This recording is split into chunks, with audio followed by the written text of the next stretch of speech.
All right. We're live and alive, as they say.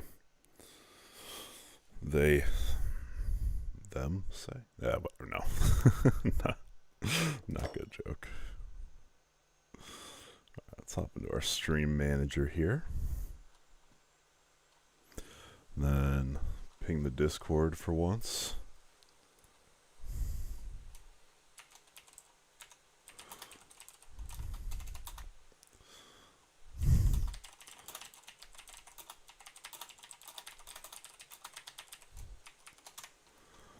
All right.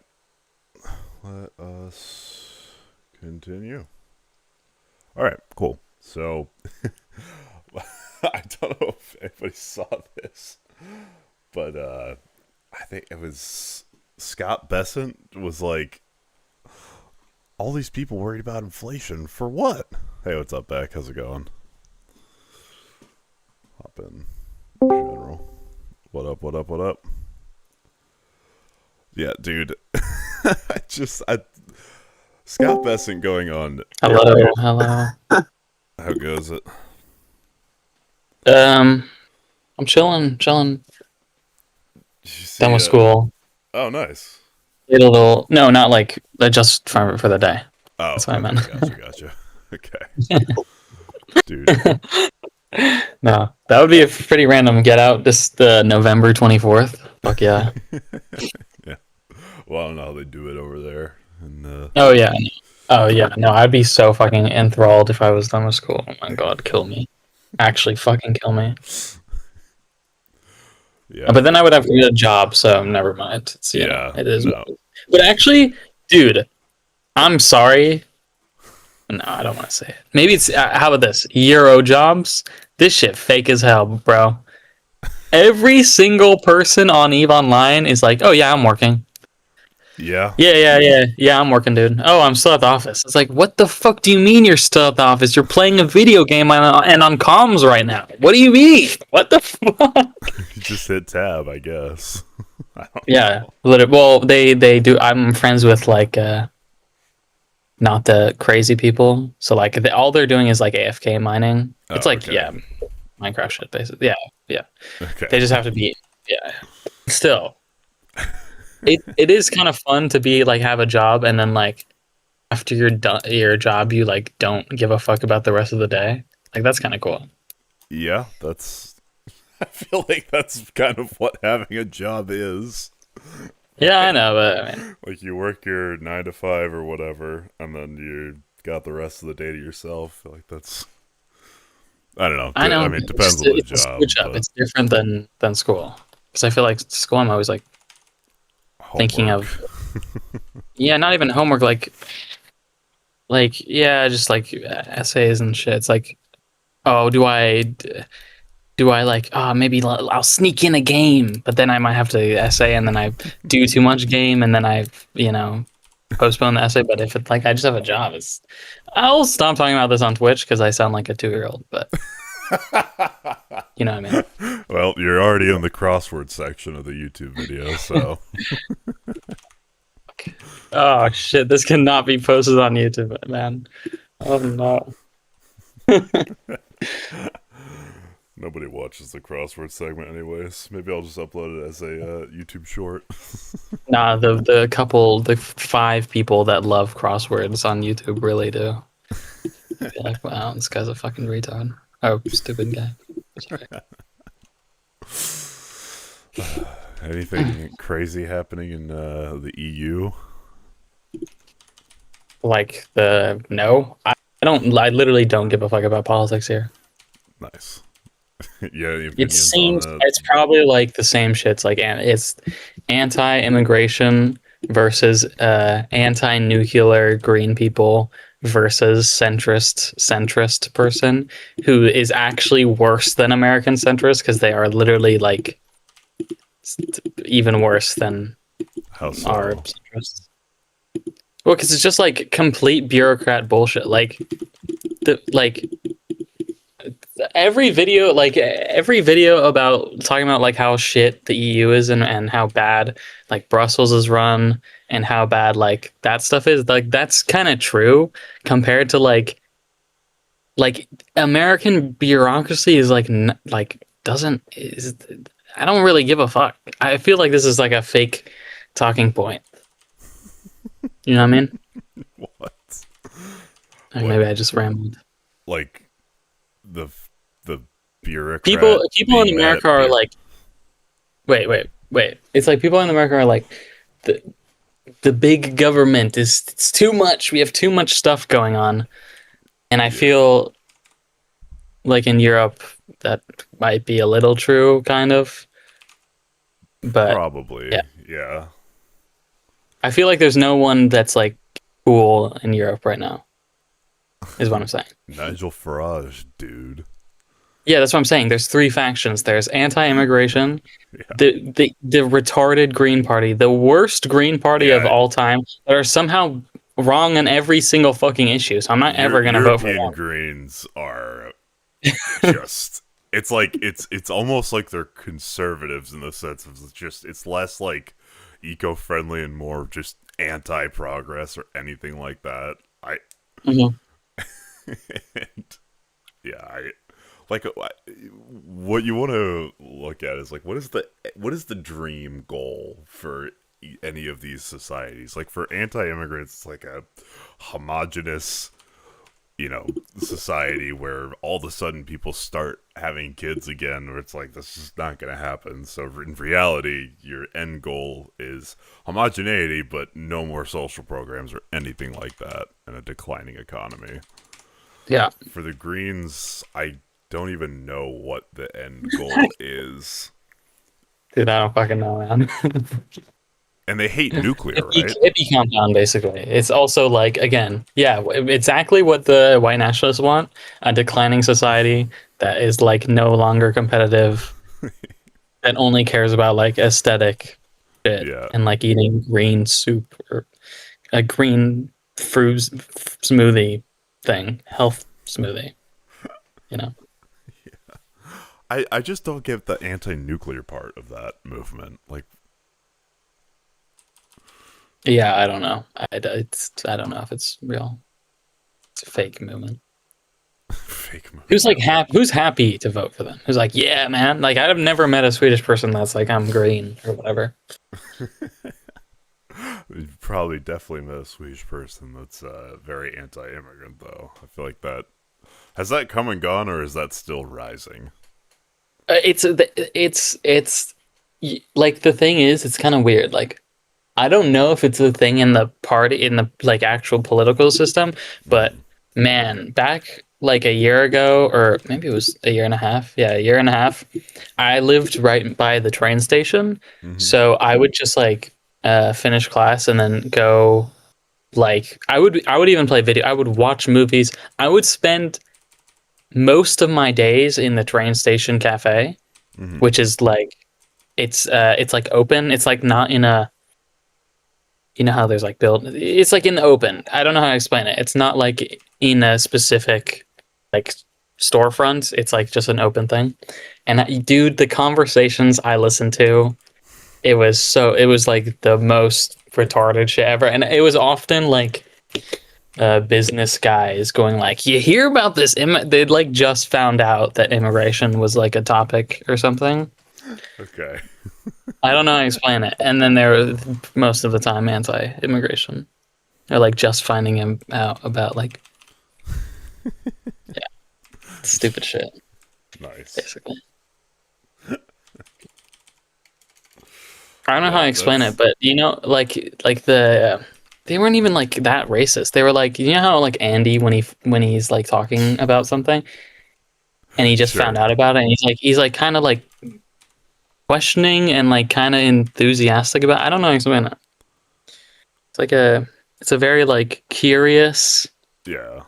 They're like being curious about racism. I don't know how to explain it. Well, You so hear yeah, about this? it's the Wow, pipeline of what's like I heard this thing on TV, but I know I'm supposed to form my own opinion on it, but the only information I have on it is from this very opinionated viewpoint on TV. And so I'll just yeah, repeat these stats, and me and Businessman 2 will talk to each other until we arrive at the conclusion that yeah. the TV man said initially. Yeah, I feel like that's the low information cycle.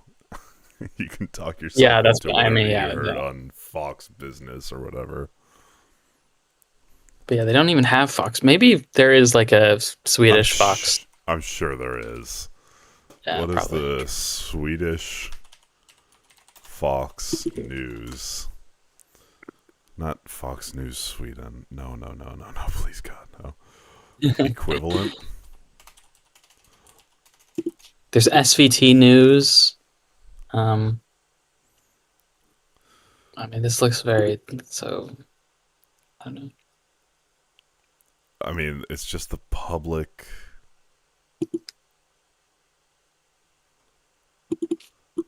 It seems like there's no direct equivalent to Fox News, a highly partisan. Yeah, that's what I'm saying. It's very like data. Yeah, So you guys mm, all just trust your state media? Oh my god. literally. Yeah, Meanwhile, we're like, Elmo's too woke. We gotta cut funding for that. yeah. Elmo's trans. They made Elmo trans, bro. What the hell? It's a puppet, man. Didn't the creator of Bert and Ernie say at we like he was asked if they were gay, and he's like, they're puppets. They got nothing going on down That's a good answer. there. Yeah. Oh my Yeah, god. but Bert and Ernie, aren't they like brothers? Or so? Why would they be gay? Maybe they're just friends, but that's I'm I, not getting that. Whatever. I don't Just made know. me a chud right there. That question made me a chud. Why would you dare ask that fucking question about Bert and Ernie? They're friends. They love each other, but in a childish way. Yo. No, I'm kidding. You know what I mean? The word I you're don't know looking how to for explain. is platonic. Platonic. Yeah, it's too adult for me. They don't know the concept. Oh, I guess yeah. Sure. I hope you all have a blessed day. You as well. Jens S.J. Yagar. Amen. Amen. Gallivant with about. It starts with a G. Because pop music's lady. What's going on in stream here? We're doing a crossword. Shut up, man. Well, thanks for the follow. I appreciate that. Yeah, so we're doing a crossword and then we'll move on to politics later. Oh, gobsmacked. That's what this is. Oh, let's go. Rub out, erase. Okay. Rub out. Sorry. The brain dash is wider than the say? I don't know. Cereal with a... Oh, I thought that said... Okay. Lucky Charms. Trains for marathon runs. Yeah, man. I mean, I'll be live pretty much every day to... I mean, I'm pretty liberal. Like, I sit center left-ish. Say I'm probably to the left of Chuck Schumer, but to the right of AOC. So somewhere in there is where I sit. What specific issues are you more focused on learning on? Nerve fiber? Gob about? I don't know. Dante divided into 9 circles? That would be hell.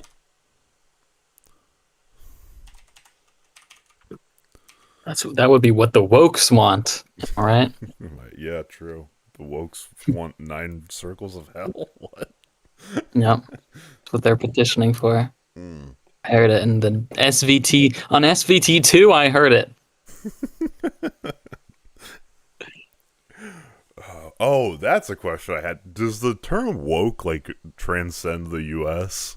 or is that like I'm sure it Bro, has half the some? words Swedish people say are English words. So yes, Well, but like I've never heard a Swedish person say that. say woke. Yeah. Okay, because like I don't know. I feel like in Europe, I don't know. everyone's kind of woke, at least relative to the U.S. Yeah, well, I don't know. It depends on what you mean by woke, honestly. Yeah, well, I don't think anyone has a coherent. True. What are you seeing in the news related to here? What's up, Master Liberty? How you doing? I don't watch this fake ass propaganda. Okay, what have you heard about what's going on in the U.S.? What do you mean? Like, You're talking to just me or this guy in chat? no, you. Well, no, I literally don't watch anything by Swedish people. So I'm just following like normal US stuff. Honestly, your stream shows a ton of shit. Okay. I like am trying to get off Twitter, so I don't see. I've been off Twitter. Like I'm Yeah, barely on Twitter anymore. I So just read the. I mean, I do use. Like to have a better understanding of the history between Israel and Palestine. Okay, I'm we're just depending. we're not history buffs on that. I'm not a history buff on that. I I don't know. mean, That's not, Israel. They went there. There was some unincorporated land. They kicked a bunch of people out, and then they've been fighting ever since. yeah. You can make arguments kind of either way about the founding of it. But I I mean, I would mean, just say. I mean, you can grant that the founding of Israel was probably bad. It was not done correctly. yeah, yeah, it was violent. It's not good. But then once it was founded, they fought like 4 wars, and so everyone was kind of like, all right, well, they're here to stay, I guess. But yeah, now there's more expansion, which free Palestine, free Sudan, sure. On God. Free Sudan from what, the RSF? Yeah, from what? Yeah. Wait, Because what? it's From other Sudan Sudan fighting. people? It's a civil, kind of a civil war. Like, what a Jester? What would be your prescription for Sudan?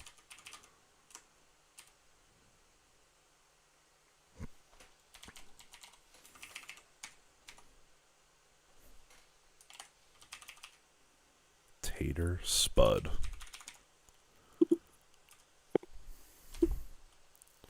Not Sally String. Jesus, silly string.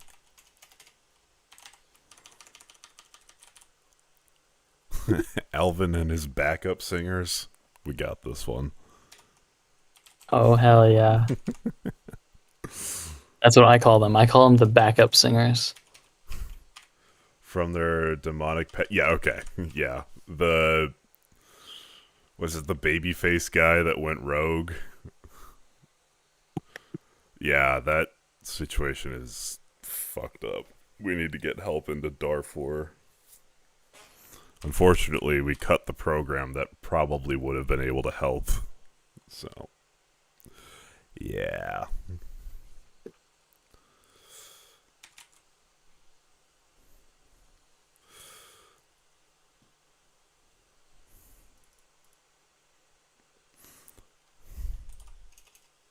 Fall asleep without conk out?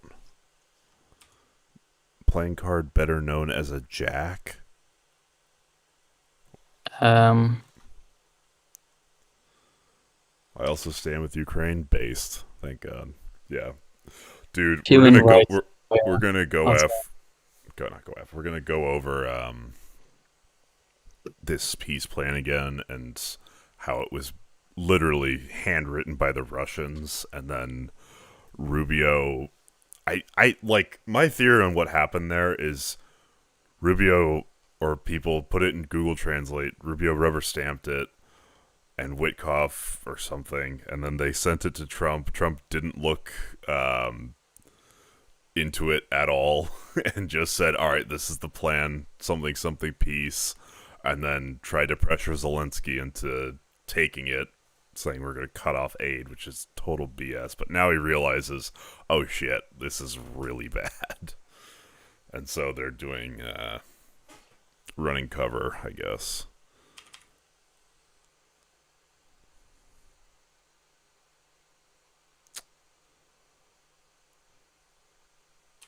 Interesting.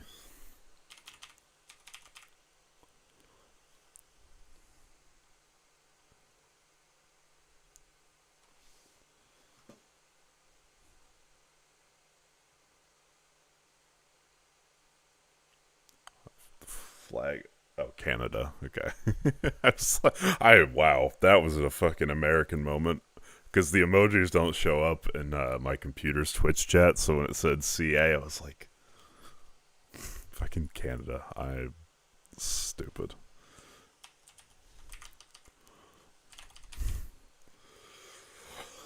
Oh, man. Dude, going through that 28-point plan, it is insane how they let that fly. Like, that is, like, it gives Russia land that they haven't even taken, forbids Ukraine from ever joining NATO, and not even that, it says NATO will halt its expansion. So we just limit NATO membership permanently for what? Like,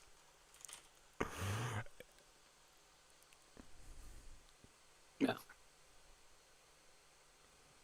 thoughts and prayers with Palestine and Sudan, yeah. And also with Ukraine. Yeah, that's the. Oh, fuck. There was some chart that was pretty funny. It was like far, far right is Russia and Palestine. Like, it was the flag stretching across. I'll try and find this image because it was left, right, flags, Ukraine, Palestine.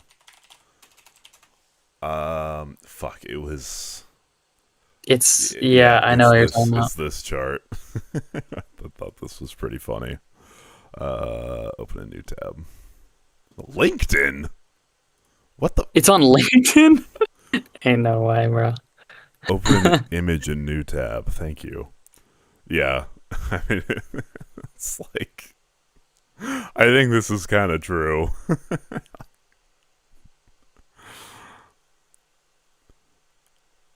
Like, yeah. Just honestly, so long as you're not here, here, or here, and yeah, I'd say as long as you're in this range, you're probably good. I don't think this is as clean of a cutoff as it looks here. Um, on the right, maybe because you go from neocon very pro-Israel to Groyper very anti, and that is like a instantaneous switch. Here, I feel like there's room for more debate and nuance, but once you get over to this territory, there's none. So yeah, just don't go to the extremes, fellas. It's not good for your health. Anyways, what's a playing card better known as a jack? So, what's it called, dude? What's my fucking mind, dude? It's in What does Swedish. It's connect. I don't know what that means, but knight maybe? What yeah. does left and right even mean? So left generally, like is your liberals, your Democrats, your socialists. Farthest left would be like communism, I guess. So some power of the state, social programs, equity, etc., etc. Conservatism or the right is like the furthest right would be fascism. So you reach. It generally espouses less government intervention, more individualism, but up until a point, like it kind of. They're both very murky terms. Left and right doesn't really work so much for a lot of ideologies, or at least of what they're supposed to mean. Like the right now has the biggest federal government we've ever seen in the U.S. Like the federal is the most powerful by far, and not just the federal government as an entity, but the executive branch, which to a actual conservative would be abhorrent. But No one stands for dick anymore.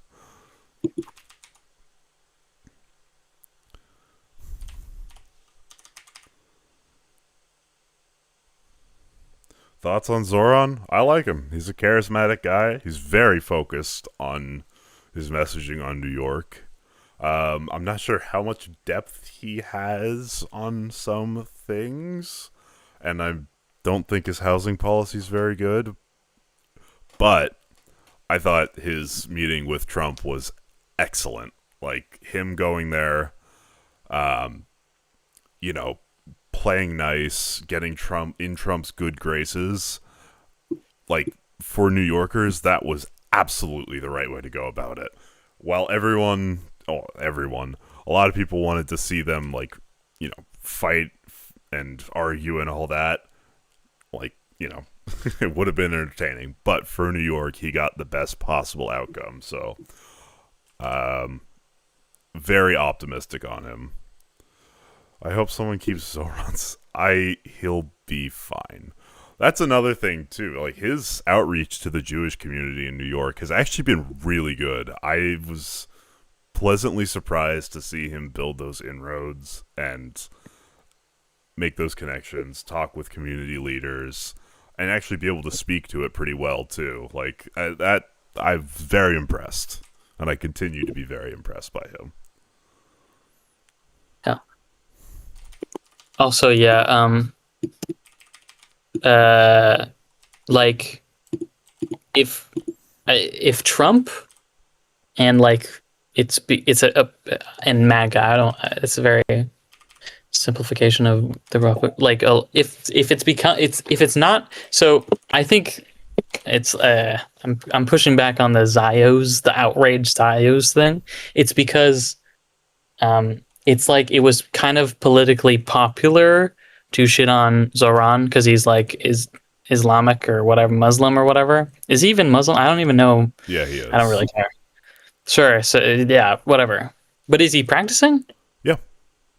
Oh, okay. I had no idea actually. Um, I think it was just popular to shut on them. If Trump makes it unpopular to do that, the whole like the narratives around Zoran like destroying the New York because he's Muslim will like literally. I think they will just go away They did. because They people just do evaporated whatever. yesterday. Yeah, people will just do like whatever is popular with the Right. movement. Yeah. So right now, the right slash Republicans are completely captured by Trump and his personality cult. Now, his personality cult is kind of distancing himself or distancing themselves from him. Like the monsters he's created, like Marjorie Taylor Greene, no longer side with him on a lot of things. Like, what unbiased resources would you recommend to grow my understanding of American politics? I mean, the AP is really good, despite what our right wingers say. Or not even right wingers, just Trump, I guess. Like the Associated Press, very good. They do some pretty decent analysis. They cover pretty much everything. Would highly recommend them. Reuters is pretty good. If you want to get a better understanding of how partisan things are, I would also recommend just watching some Fox News segments like we'll do in a minute here, just to see how insane it is, what Americans get blasted with all the time. Our poor old civilians are poisoned with.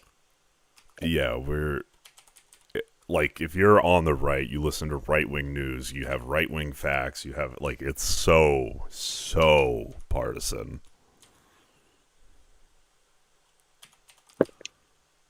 I don't know. Like the funny thing is, I don't even know if there's a liberal equivalent that lies as blatantly and does propaganda as blatantly as Fox does for the right. Like you could say CNN, they're definitely liberals, but like they push Democrats so hard in their interviews where it's like every interview with a Republican on Fox is this underhand softball agreed self-suckfest, but everyone's so concerned with looking like they're unbiased on the left that they'll like be combative in supposedly left to left interviews. And it's usually like if the large media gets something wrong, it's usually just because it's like their naivete or like their bubbles. Do you know what I'm saying? Like, I feel like going back a little bit, remember when like BuzzFeed would make stupid fucking articles and everyone, this is the worst thing ever. It's not like they were doing it out of malice. They were just like in a bubble of like being being libtards, bro. Everyone was living out back in the day. Like, so people were making like the stupidest articles ever just because it was like, I don't know. I just didn't feel a lot of malice behind it. I think it was just more like their biases. That's what I'm trying to say. Maybe I'm grading them on a curve because I agree with them more. But I feel like I mean, in the first part of Trump, before he had done anything like that egregious, there was a little bit of overreact. But like, I don't know. Looking back at Trump 1, a lot of that shit was awful. Obviously, it's not as bad as Trump 2. So like, maybe you could say the left wing media overreacted.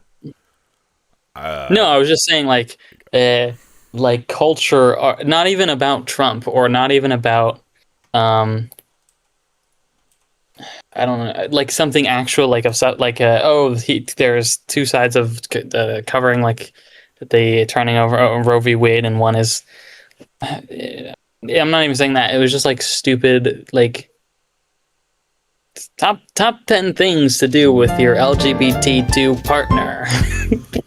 You know what I'm saying? It was like dumb shit like that. I don't know. That's why people like, this is the mainstream is bullcroyd.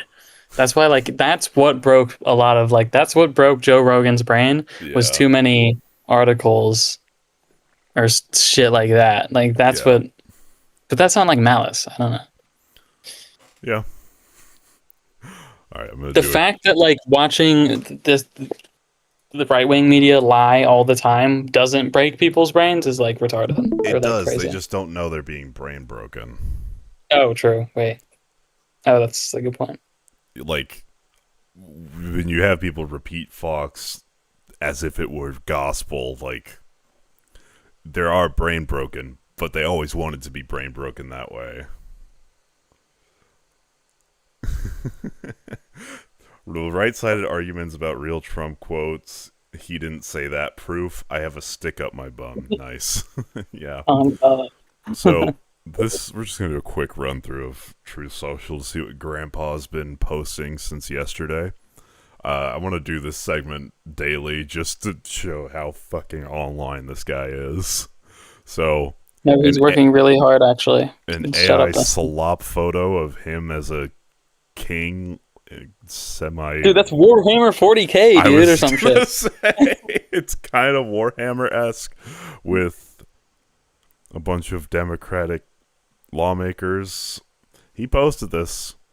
Oh, this is the warm-up. Reposting an image of Democrats' video appeared to be an active call to action to defy or take out. Take out? Yeah, chill.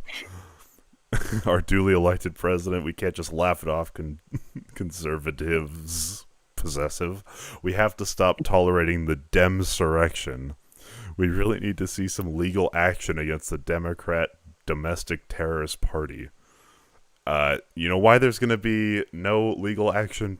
Because they haven't committed any crimes. So his base is just going to hate Pam Bondi more and more because she's not doing anything when there's nothing to do because they didn't commit any fucking crimes. But let's talk right now. Do you believe President Trump has issued any Holy shit, this site is dead as fuck, though. How is the leader of Trump sites basically only getting 11k likes? Well, there's some that have a lot more. Okay. So this is... I am not aware of things that are illegal, but certainly there are some legal gymnastics that are going on with these Caribbean strikes. And so he's posting this to Slotkin, right? Yeah. Yeah, He's Slotkin, posting yeah. this to say that he's not doing anything illegal. They're trying to insurrect him. What this quote actually means is that, yes, they are not implying that Trump has necessarily done anything illegal. It is just a reminder that if you are ordered to do something illegal, then you don't have to follow that order. Like, and then he's reposting. He's not even reposting. He's just posting screenshots. You don't get to tell the U.S. military to ignore the commander-in-chief. Is that what that law says? So, Glenn Beck. Nice. Activities affecting armed forces general. The statute makes it a federal crime to do any of the following with the intent to interfere with U.S. military operations: advise, urge, or attempt to cause insubordination, disloyalty, mutiny, or refusal of duty among members of the U.S. military. I feel like there's probably more to this law because it's pretty clear that you are allowed to refuse and are obligated to refuse illegal orders. A nice little Newsmax repost.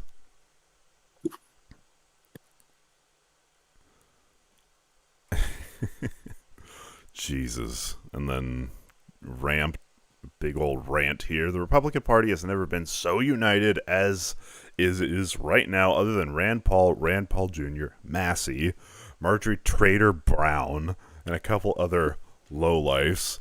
And the other than the fact that they want the election-threatening filibuster terminated. The Dems would do it the first minute of their chance, and some don't. There's great spirit and cohesion, plus the Republican Party is much bigger than it was when I was announced in 2015. Yeah, just like I'm sorry, Marjorie Taylor Brown. Trader Brown is Wait, so fucking crazy, bro. Wait, there's a really funny one. Oh my god. I'll try to find it. Hold on. Sorry, this man posts so fucking much. So not breaking the law may be punishable by death. Yeah, under this regime. Where is this quote where he, like, makes the Marjorie Trader Brown joke? Yeah, okay, here.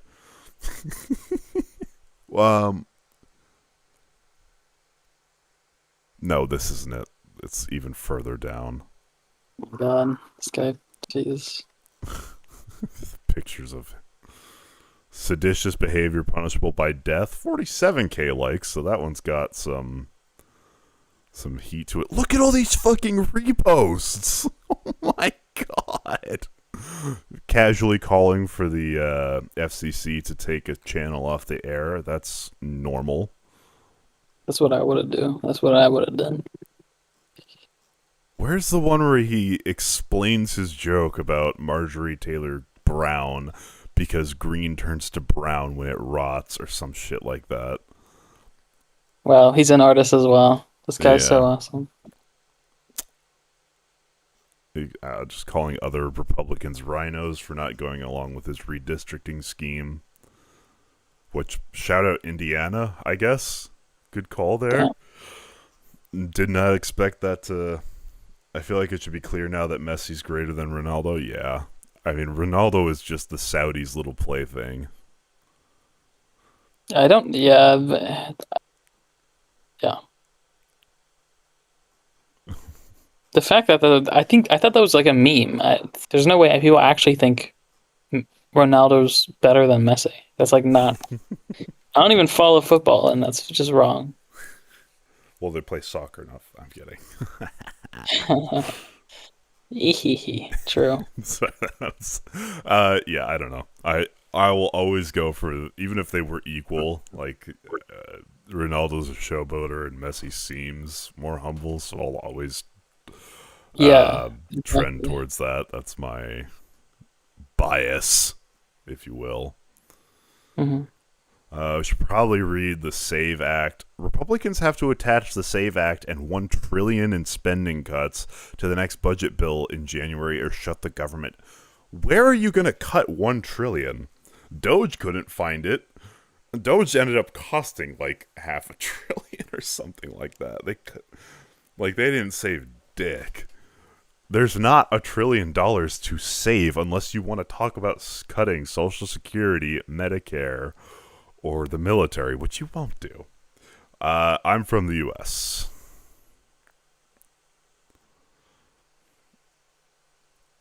Yeah, we're both from the US. Yeah. How about yourself?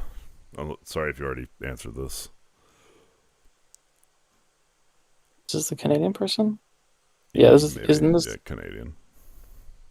Which states? Good old Yeah, CT, yeah, brother. this is the Canadian person. Would you support the idea of foreign-born citizens being barred from running for office? No. Why would we bar foreign-born people from running for office? Like, you can't be president, but you should absolutely be able to hold office.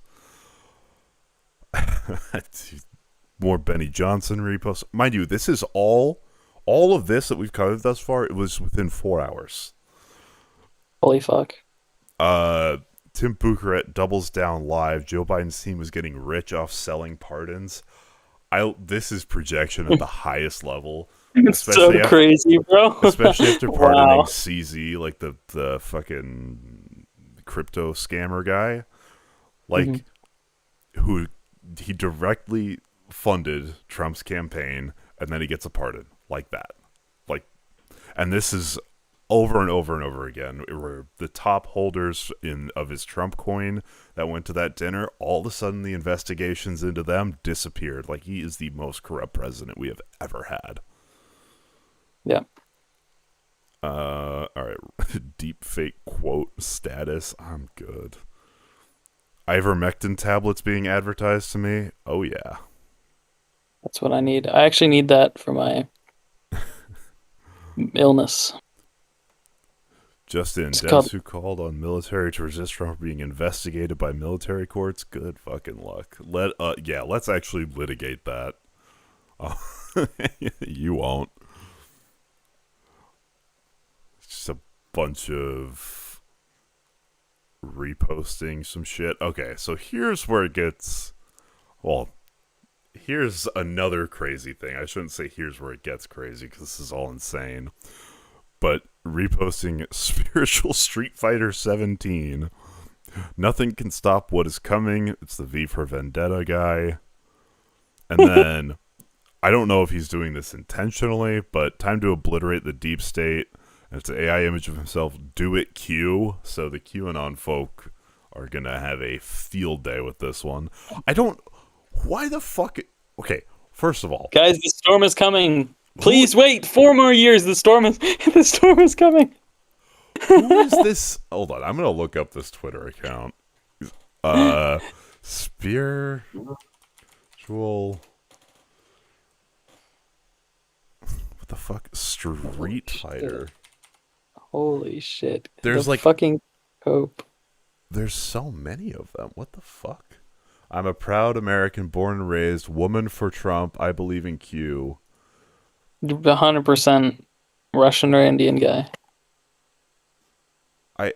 No, the account is based in the U.S. with it didn't look like any warnings. Okay. His account is can be impacted by recent travel or temporary relocation. Okay. Well, VPN user. It doesn't have the VPN. TikTok with a Q again. Remember your oath. More AI slop bullshit. Although this one I don't think has a Q hidden in it. Even still. And then a meme about, I know it was in order, but I think we should all think about this before we attack. Yeah. Probably. I mean, if it's like blatantly unlawful. If it's gray area, I'm sure soldiers are covered. Oh my god. And then, why did the New York Giants not kick that field goal? Who would have done such a thing? It was crazy. I got to watch the end of the game and thought, when they went for the touchdown instead of the 3, that's weird. Thanks, Donald Trump. Bro, this is awesome. That's like the He's most watching fucking football. 2013 Twitter post of all time. There are Yeah. thousands of Twitter posts that are exactly like that. They're like made by a guy who just bought Twitter. Is it really possible that big progress is being made in the peace talks between Russia and Ukraine? You tell us. You're the fucking president. Don't believe it till you see it, but something good may just be happening. How much longer is his term, and why isn't he being impeached? We've impeached him twice. Right now, Republicans have the House and the Senate, so we couldn't impeach him. I mean, there's argument for the 25th Amendment, which is like if you're mentally incompetent, which I would argue he probably is at this point. His term is another 3 and change years, so we're... All of this shit has been within the first year. Like, blaming inflation on essentially his tariffs, saying companies are stocking up. Oh, okay. Damn. So that's the the Truth Social recap. Man, what a...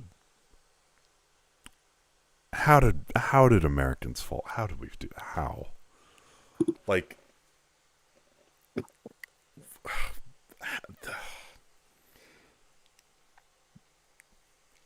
I blame that one ad that Trump ran where it was like Kamala saying that we should have trans surgery for prisoners or something. I don't know. Would you do this? And it was like literally in 2019 when Donald Trump was president. And she was like, yes, I would follow the law of Trump's presidency. Yes, I would. Fucking retarded. Yeah. He loves the poorly educated. Yes, that is a Dude, Republican. people love that quote. Yeah. That's a one-shotter right there. Yeah, that did one. And yeah, so cutting education, that's not a mistake. That's not an accident. The less educated people are, the more they're willing to vote Republican. Like, that's not an accident. It's Chungus. Let's do Scrandle.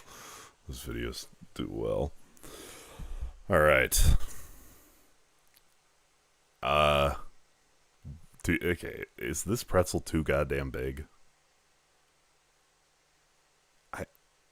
A Hungarian pretzel? Damn. I mean, for a £1.20 versus I would get that.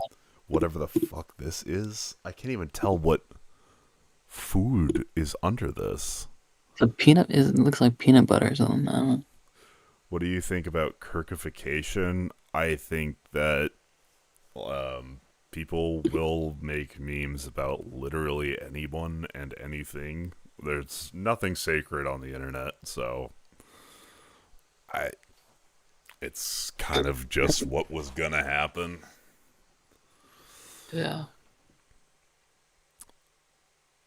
I mean, anyone who doesn't pick the donor is lying. Okay, good. Minty peas in a cut. Ew. Oh god, but the chips and cheese look so bad too. Why? Jesus, man, these are wow. Actually, Yeah, I kind of like that. Yo, I'm not gonna lie. I kind of like that fucked up cheese and chips. What? Okay. All right. Cheeseburger with cheesy chips, Sunday dinner in a Yorkshire pudding. Jesus Christ. Bro.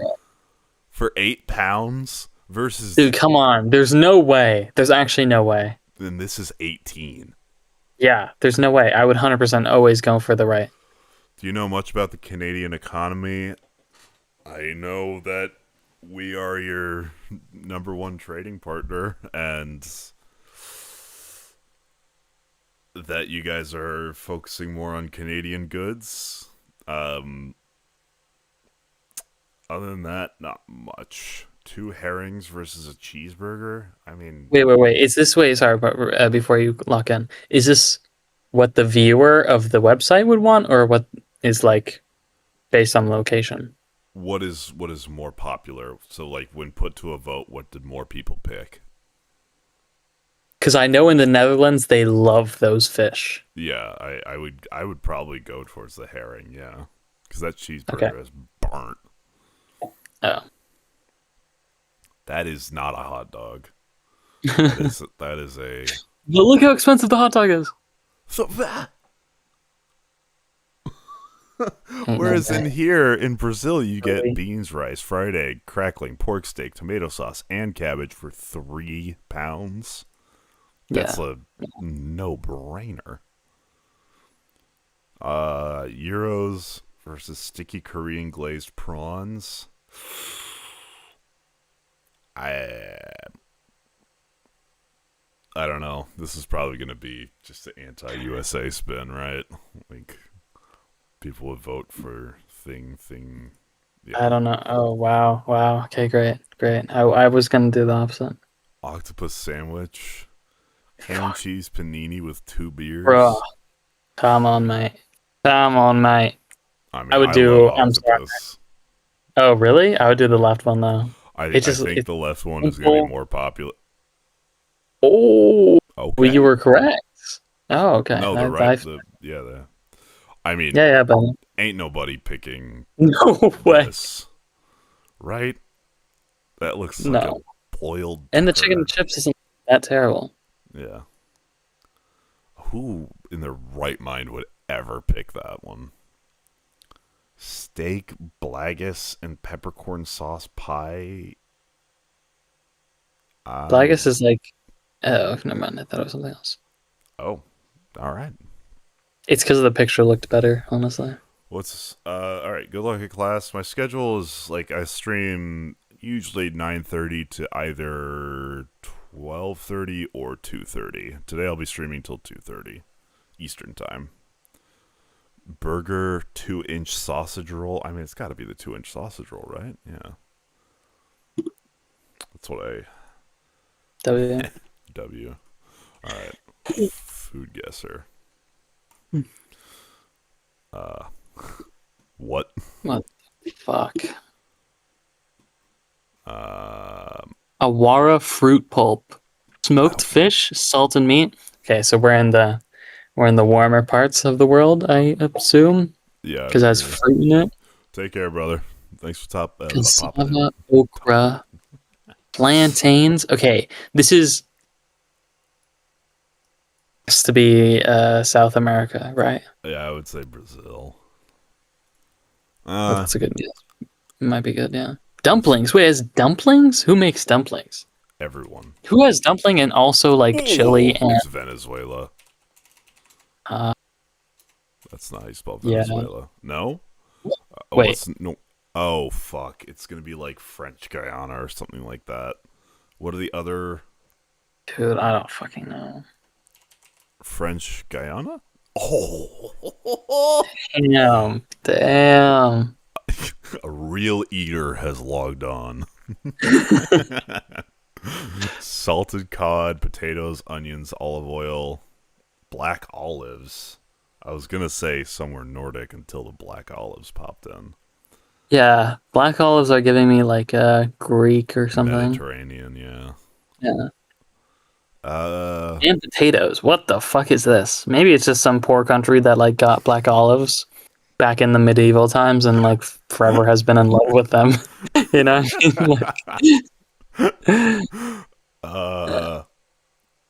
Malta? Nah. Bay That's a leaves. good. Yeah, bay leaves is crazy. I don't know. I'm gonna go Milk as well. Like this is Cyprus. sure. Fuck it. No. Oh, cool. And then west. So it's like, well, Cyprus Oh. is kind of far. Is it Oh, what the French? Or No, no, no, no, no, Moroccan? no, no. No. Wait. Algerian? Maybe? Warm is where? I don't want to say Italian. No, wait. What language is this? What language is this? It could be Dessa. Wait. Portuguese. Bacal. Qua. Gomes dessa. Dessa. De. Who says de? I don't know. That sounds like a. Portugal. Okay. Yeah. Okay. Yeah. Cool. Kind of Spanish, kind of French, Portuguese. Sponsored video. Wow, this is great. This is a crazy ingredient stuff. Okay, Goat or sheep. So this is milk, just feta cream. cheese, right? So Something Greece. like that. Yeah. Fuck. That's a. Holy fuck. Who is he? Well above average. God damn. Date square, just Yeah. no look. Chili crab princess cake. Ooh. Oh, is that Sweden? Yeah. Princess cake is Swedish. Oh my god. Yeah. Made me smile. I didn't read that it was Swedish, and I was like, wait, what the fuck? It's a Swedish thing. I mean, chili crab looks incredible. Yeah, I would do chili crab, but I don't know. They're tied. What? Wait. Okay. That's fucked up. Yeah, I mean, people. Oh. What the fuck? There's no way it's. Gluttonous rice and mung bean paste. Mm-hmm. I feel like people are going to be against that. Yeah. Damn. Okay. Albanian or Indian? I mean, this would taste better. I feel like this would be bland. It just doesn't. It's a look sweet much. versus like a. Yeah, I mean that. Nice. That looks. Yeah, that's awesome. Oh my god. Cookies. These are like not okay, but these are like not the same dishes. Like I don't know what's good. These are tough to compare. Why don't they do sweets versus sweets and like savory versus savory? You know. Because they hate you. That's facts. I'll go with the cookie. Yeah. Ooh. What's in this sandwich? Sliced bread with ham, sausage, and steak. Ooh. Like I would do. Ugh. Oh my god! Yeah, I would do the same one. I'm like, fuck! I want that sandwich. Walnuts. Bread, robust flavor. It's just bread versus. Probably bulgur. Let's fuck it. If people are choosing bread, yeah.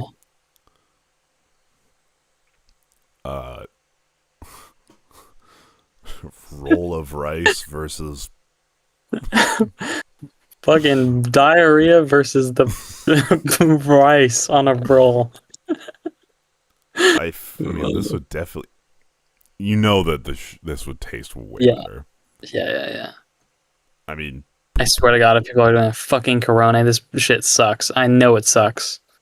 Japanese people are lying when they say it's good. This looks like ass. it literally looks like poop from a butt. Dude, are you telling me this Mexican dish isn't the greatest thing you've ever had ever? Of course! No way! There's no... Yeah, people are fucking lying to themselves. Dude, it's a bad piece of bread and like shitty chocolate pudding thing. And, oh my god, I hate... You know what? Every single time something with the from the country of Japan is on that, you just click it because everyone likes that's Japanese. what I thought, but sometimes the thing Japan heuristic doesn't work out. No. Which, I don't know. I don't know why not. Because I...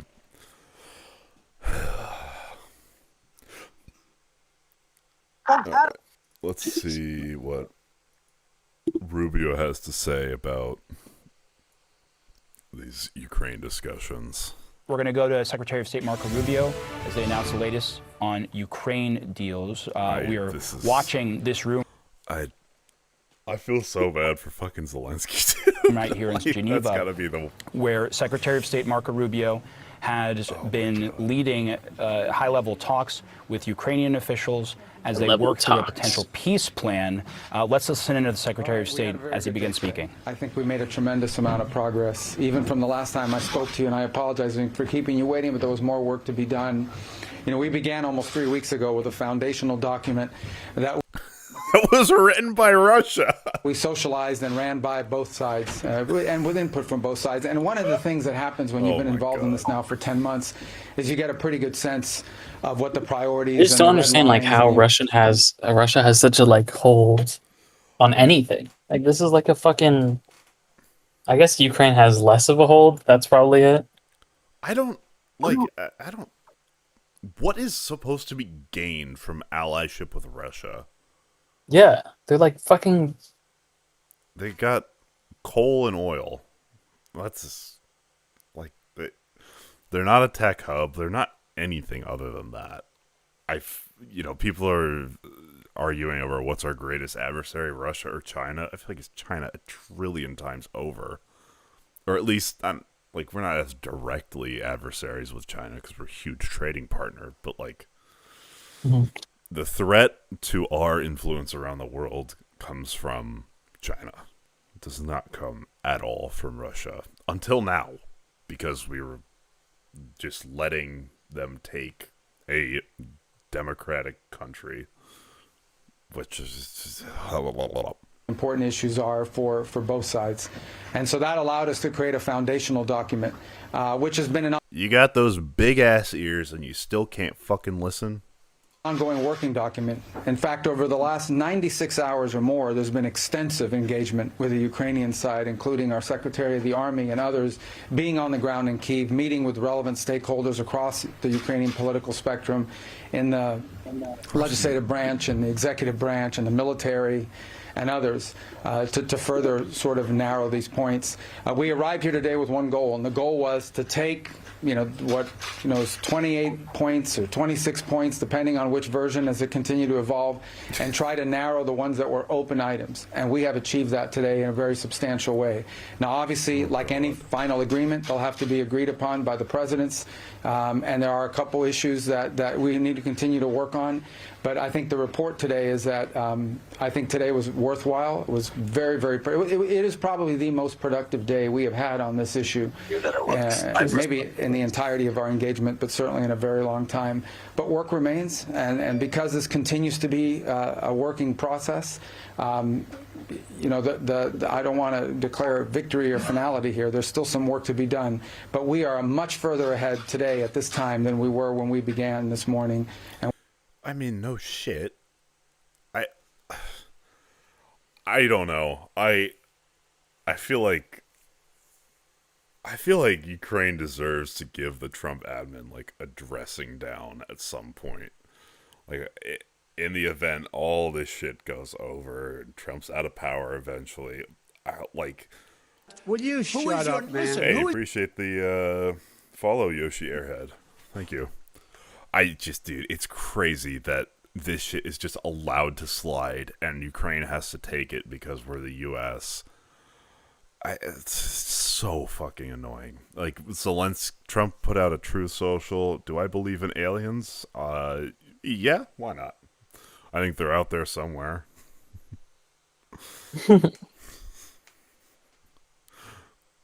If this ends in an immigration joke, I'm kidding. and where we were a week ago for certain. Okay? You said about couple of issues. Yes. Remain. Would you please specify? Yeah, what are those issues? Well, I'm not Rubio? going to get into the details Why? on the issues. This is a very delicate moment. And I it's can't get important. into Like I this. said, there's not We have agreement to on say the this yet. details for the opponent. Oh my god, dude. Fucking. I believed in aliens until those government whistleblowers said aliens existed. Can you elaborate on that? That sounds funny. Some of it is semantic. And this is also just the classic Republican playbook of, I don't know, I can't give you any details, I've never heard about that, that's secret, that's going to interrupt our... It's like, transparency, my fucking ass? Or language. Others require higher level decisions and consultation. Others, I think, just need more time to work through. As an aside, I will mention that there were items that we were discussing as part of the original 28, or it evolved. This is a living, breathing document. Every day with input, it changes. There are some that... They're going to come to a semi-okay document, but again, like what I don't think the Trump admin realizes is the decision that Ukraine is making is it better to accept this document and stop fighting, or to continue to fight? And there are a lot of situations, such as the current plan, where it's probably better for Ukraine in terms of like political outcomes to keep fighting rather than accept this dog shit plan, because it just equivocates to bailing Russia out early as their economy's in shambles. And like, I don't know, I feel like with European support, Ukraine could absolutely outlast Russia. Like, but I don't know. Involved equities or the role of the EU or of NATO or so forth. And those we kind of segregated out because we just met with the national security advisors for various European countries. And those are things we'll have to discuss with them because it involves them. So we sort of really focused on the ones that were bilateral in nature for the most part. So there are a couple, none of it insurmountable. I can tell you that the items that remain open are not insurmountable. We just need more time than what we have today. I honestly believe we'll get there. Well, if it was on Fox, it must be true, right? So has Ukraine indicated to you that it's prepared to compromise, for instance, some of those key issues like territory in exchange for peace? What do you think his answer is going to be? Well, we're actually in different discussions. We're negotiating over which territories they might be willing to concede, or, well, I'm not going to get into that right now. That's still very much in the works. They suggested that they are prepared. Well, I'm not going to look. It's not because for purposes of evasion. It's just I'm not going to get into the details of the topics that were discussed because this is an ongoing process. Oh my God! It's important to understand and how 1 these to things work. 1 Is you have to, in order to have a proposal, you have to write it. You know, if it's just verbal, it's in the air. You have to put it down on a piece of paper, and just because it's printed on a piece of paper doesn't indicate finality. So you get input, and based on that input, you make adjustments, and then you get more input, or you make a counteroffer, and you get more adjustments. That's an ongoing process. There's a lot more of that to happen. So I'm not going to speculate or go into the details of any of the specific items in the latest version of the proposal because, frankly, by tomorrow or the next day, that may have evolved and changed further. And but I can tell you, I guess that I feel very optimistic that we can get something done here because we made a tremendous amount of progress today. That's the other thing too. Like they've declared victory on this, like that it's ending in soon, and the entire president for 9 months it's been they're about to take a deal. We're just about to reach a deal. Like these two parties don't want to stop fighting. All these dudes are reptilians. What are your top 5 politicians you think are reptilians? Ukrainians during this negotiation. Oh, it was very positive. I'm telling you, today was the most productive day we've had. Ungrateful earlier. Well, today, and we've talked to him since, I think he's quite pleased at the reports we've given him about the amount of progress that's been made. Well,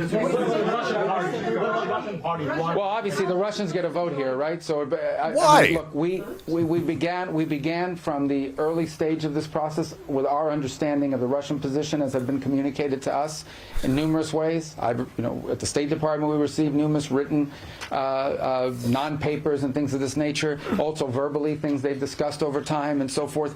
So it was, no matter what we came up with today, obviously we now have to take what we come up with.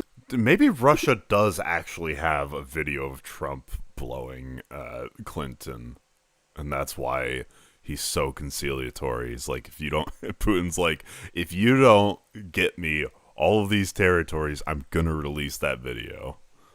Maybe. If we can reach that agreement with the Ukrainian side to the Russian side, that's another part of this equation. Like you would just say no if you're. I mean, I don't know. No, I think Trump does it because he idolizes Putin, but it'd be funny if that was part of the reason. They have to agree to this in order for this to work. What about new deadline? Will be new deadline, or it's... The deadline is we want to get this done as soon as possible. Obviously, we'd love it to be Thursday. We'd love to be.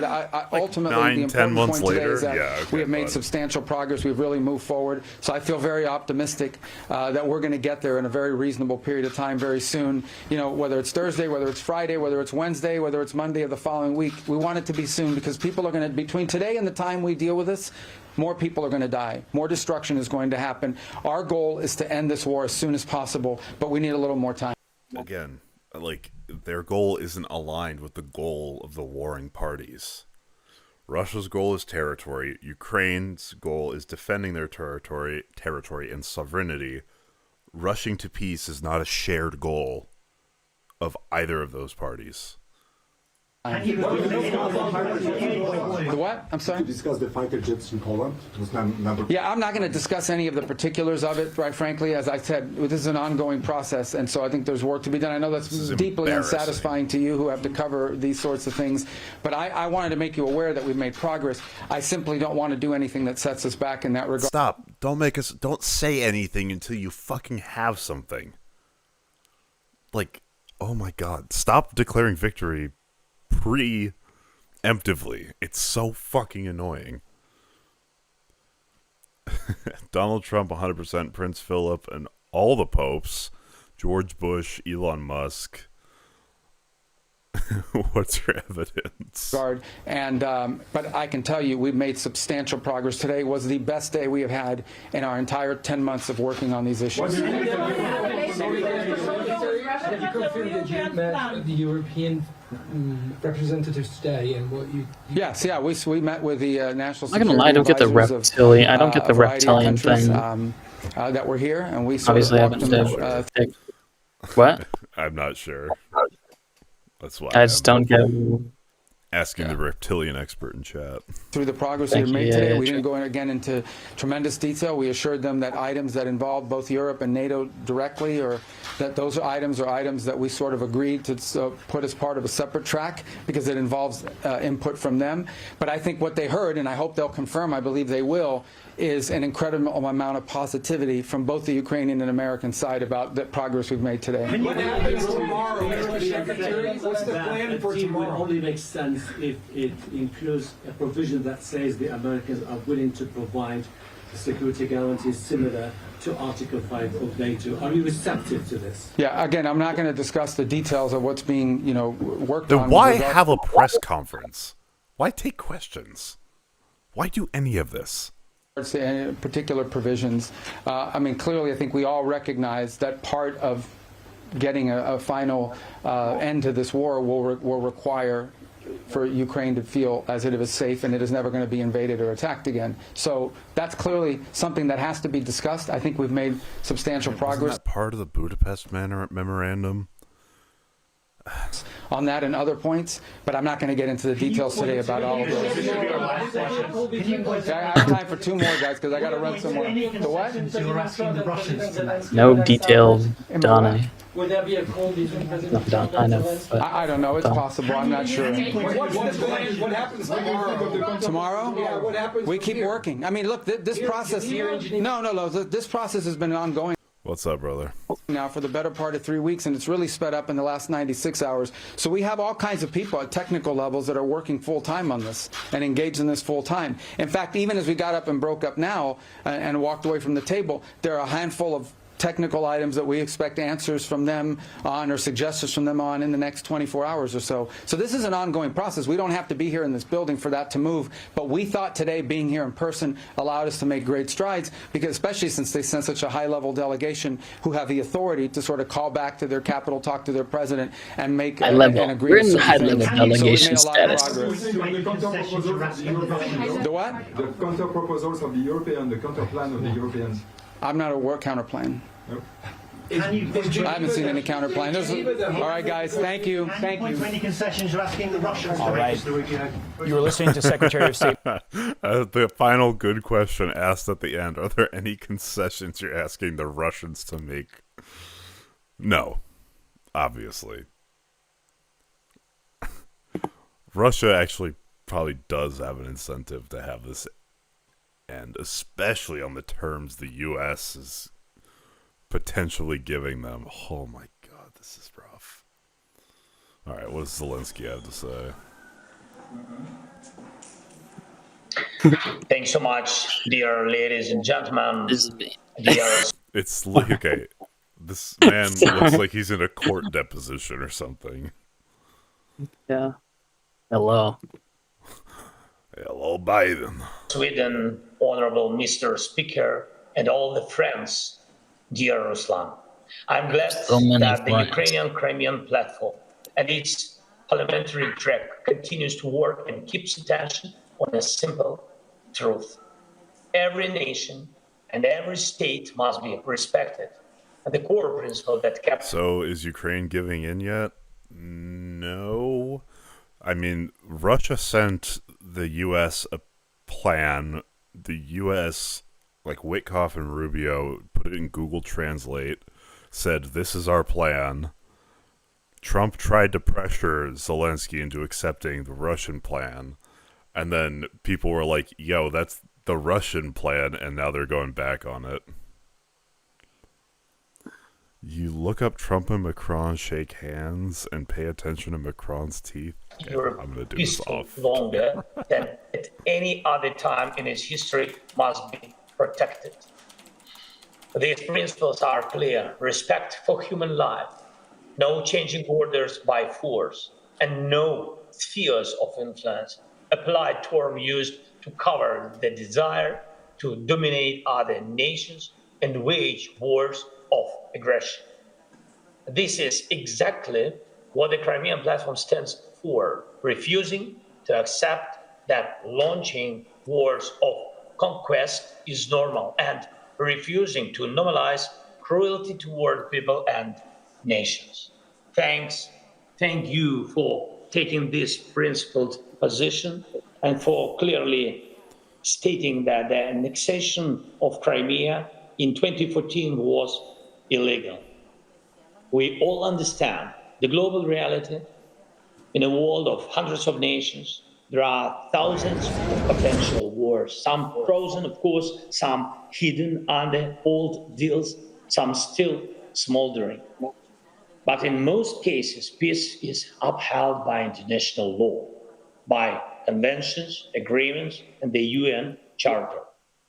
If these principles do not work here in Europe, then where will they work? It is a rhetorical question, and behind it... Sorry.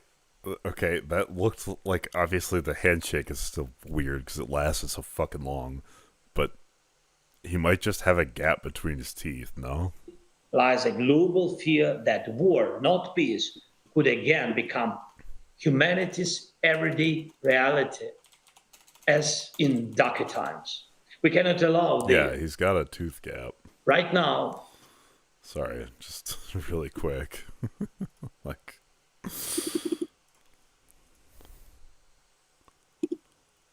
Yeah, he's got a gap in his teeth. I don't think that's anything. We are okay, I'm not gonna lie, that picture makes him look really reptilian. I'm sorry. That looks like a fucking animated snake in that picture, bro. Kinda. And we are working closely with the United States, with European partners, with many others to define steps that can end Russia's war against us, against Ukraine, and bring real security. And there is a lot of noise in the media, a lot of political pressure, and even greater responsibility for that. Oh yeah, another way you know that that Trump and his admin were in contact with the Russians is him posting on Truth. Zelensky never said thank you to me once. It's like, shit, fucking... You can't just do something because it's the right thing to do. Do you need to be... I mean, he does need to be groveled to. That decisions ahead. Putin wants legal recognition for what he has stolen, to break the principle of territorial integrity and sovereignty. And that's the main problem. You all understand what that means. He wants it not only from Ukraine, he wants it from the whole world, and it's very dangerous. And I want to stress one more thing. In the steps we have coordinated with the side of the UN. There's no way this is real. No shot. Kirk? Why? Who the fuck? Yeah, extremely sensitive points on the table, including the Kirk was holding like the. like no, I'm making a bullshit conspiracy right now. Please do not pause. Ukrainian prisoners. He was holding the Under the vapor neck. for all formula and civilians, and the complete return of Ukrainian children abducted by I'm trying to Russia. make like a. It was These like are a important steps, powerful but to entity achieve real holding the peace, universe together. more That's why they needed to is kill him. needed. Of course, we all continue working with partners, especially the United States, and look for compromises that strengthen but not weaken us. And we will continue explaining how dangerous it is to pretend that aggression is something one can simply overlook and move on. And I ask you, do not stay silent. Do not be passive observers of history. Be participants. It is important to support Ukraine now, and I thank you for that support. It is important to support the negotiation process, and I'm grateful for every piece of advice and every bit of information we receive from European leaders. And it is crucial to support the principles on which Europe stands, that borders can... Yeah, it's rough because as it stands today, Europe doesn't really have the, military horsepower to fuel this engine, unless Poland gets involved, I guess. But I don't know. Things are looking grim. Unless Europe steps in like today, I'm not sure if this is going to be a good outcome for Ukraine here. Cannot be changed by force. That war criminals must not escape. Oh yeah, also the stipulation that war crimes can't be prosecuted. Excuse me. Escape justice, and that the aggressor must pay fully for the war he started. And this is why decisions on Russian assets are essential. Please support these decisions, and above all, keep pressure on Russia. Russia is still killing people every day. Occupied territories remain occupied. And that means Russia remains a criminal state. Today, almost 70 parliamentary delegations are present. And if parliaments in Europe, in the world, do not close their eyes to this, then no one will. Thank you for your support. Slava Ukraini! All right, well, it's like essentially, oh my God, BBC appears in front of the Board of Parliament. Dude. What do we think the Fox Propaganda Network has to say about Zelensky? He didn't wear a suit in this video. How dare he? Live in Washington, D.C. with the very latest. And Maddie, Ukraine is the major emphasis this morning as we're learning there's been some positive developments with negotiations. Yeah, a lot of... Good morning, Carly and Todd. Yeah, a lot of optimism on both sides here. Secretary of State Marco Rubio says the talks with Ukrainian officials in Geneva over the weekend was perhaps the most productive engagement they've ever had on the Ukraine war. He's not declaring victory just yet, but says they're further along than they were. We arrived here today with one goal, and the goal was to take, it's 28 points or 26 points, depending on which version as it continued to evolve, and try to narrow the ones that were open items. And we have achieved that today in a very substantial way. Now, the way Rubio put it, this roughly 28-point plan began with a foundational document that the U.S. All right, they're not gonna defend this, are they? Russia retreats from parts of Kharkiv, but Ukraine cedes Donetsk, Luhansk, Zaporizhia, Kherson, and Crimea. Defend it, Fox. Defend it. Sanctions erased against Russia. Ukraine drops war crime cases. Russia rejoins global economic forums. Like, come on. U.S. put together. No NATO, army cap, no foreign base. Like, Together 3 weeks ago with input from Russia and Ukraine. That's important given the confusion that came out over the last 48 hours after a bipartisan group of lawmakers said this was not a U.S. proposal. Rubio did not get into what they discussed yesterday. Critics, though, have warned against giving in to Russian demands like handing the Kremlin Ukraine's territory in the eastern Donbass region and ruling out NATO membership for Ukraine. But even as the talks were going on, President Trump went on Truth Social to criticize Ukraine, saying, "I inherited a war that should have never happened, a war that is a loser for everyone, especially the millions of people that have so needlessly died." Ukraine is it? I thought the death counter was a little over 1.3 million. Leadership has expressed zero gratitude for our efforts and. Oh my god, dude. Okay, the European country that's buying oil from Russia is fucking, was it Hungary?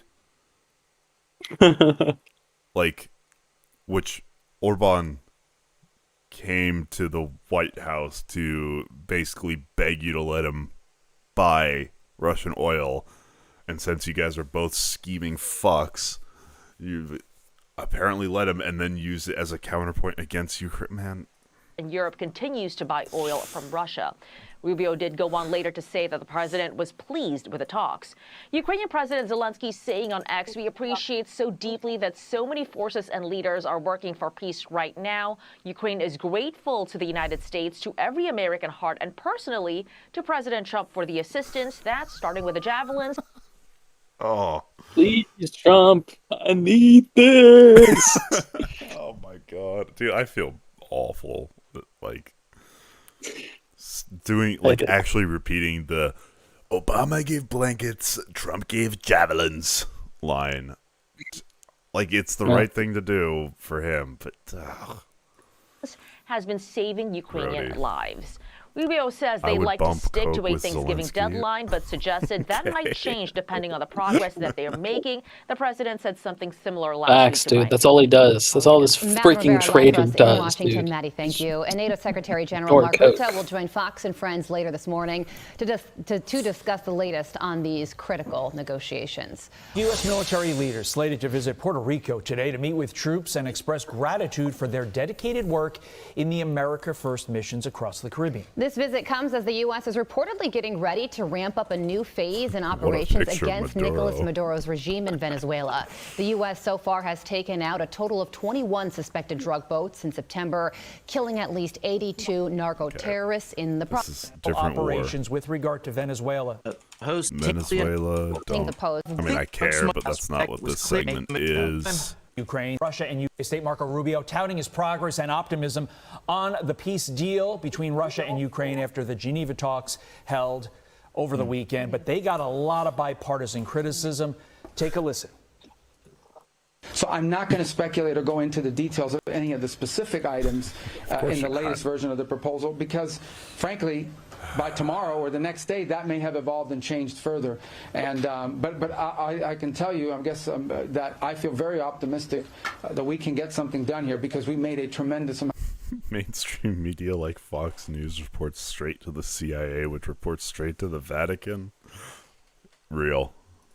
Wait, actually, that's true though. This initial plan would be a total capitulation by Ukraine. I think it would go down, frankly, as a historically bad deal. I would not advise Ukraine to sign this. They can't sign an agreement like the Budapest and then allow Russia to invade again. Yeah, and to be abundantly clear, a lot of that bipartisan criticism that we saw on the Sunday shows came before Marco Rubio made that announcement there. But why be fair? Looking ahead, at the end of the day, this all comes back to securing an agreement. To be fair, they did say that they were making progress, but did admit that they accidentally got a Russian plan, like that Russia actually sticks to. Do you anticipate that such an agreement exists, Brent? Well, we can't give Ukraine a good deal because Russia won't stick to it. Fucking Christ. Stick to it? Well, there's no agreement right now that exists because they're still in the phase of negotiating it. Many of the comments, I think, are a bit premature because we don't know the full details. Ukraine is just... Okay, the criticism is This plan gets translated from Russian, sent to Zelensky. Trump then says, we're going to cut off all aid if you don't sign this. And then you try and backtrack on it. There's nothing. It's so erratic. Oh, my God. What do you do if you're trying to plan for, a war, to strategize and all that? Just... The U.S. is going to do whatever the fuck it's going to do. We might get some stuff. We might not. Who knows? Please, Europe, I need this. Had their round of looking at it and tweaking on it. The Russians are next, so there's going to be more changes. When you be the tweaking key on metric it, to look at is, can a sustainable peace be tweaking on my plan delivered till through the mechanism of the tweaking on my ceasefire? plan It's going to till I require both Russia. armed forces stepping back about no less than 20 kilometers from each other from what is today the effective front line, or the line of control. But that line of control that gets frozen has to be one that if either side decides to reinitiate hostilities, the risk and the cost on them is so high that they'll actually refrain from doing it. So there will be adjustments in that front line to ensure that's the case. Many of the other details are still fluid and moving, so probably best to see what comes out in the coming days. But the only I like how when it's a monumental fuck up on the Trump admin, they're like, well, let's just wait and see. I think it's too early to judge. I think we need to evaluate how things go going forward. I think it's a little preemptive. But the other headlines, I'm just looking here on Fox. Mark Levin, Democratic Party is a diabolical party. Education has been a downhill slide. Charlie Kirk sends warning on Mamdanian socialism.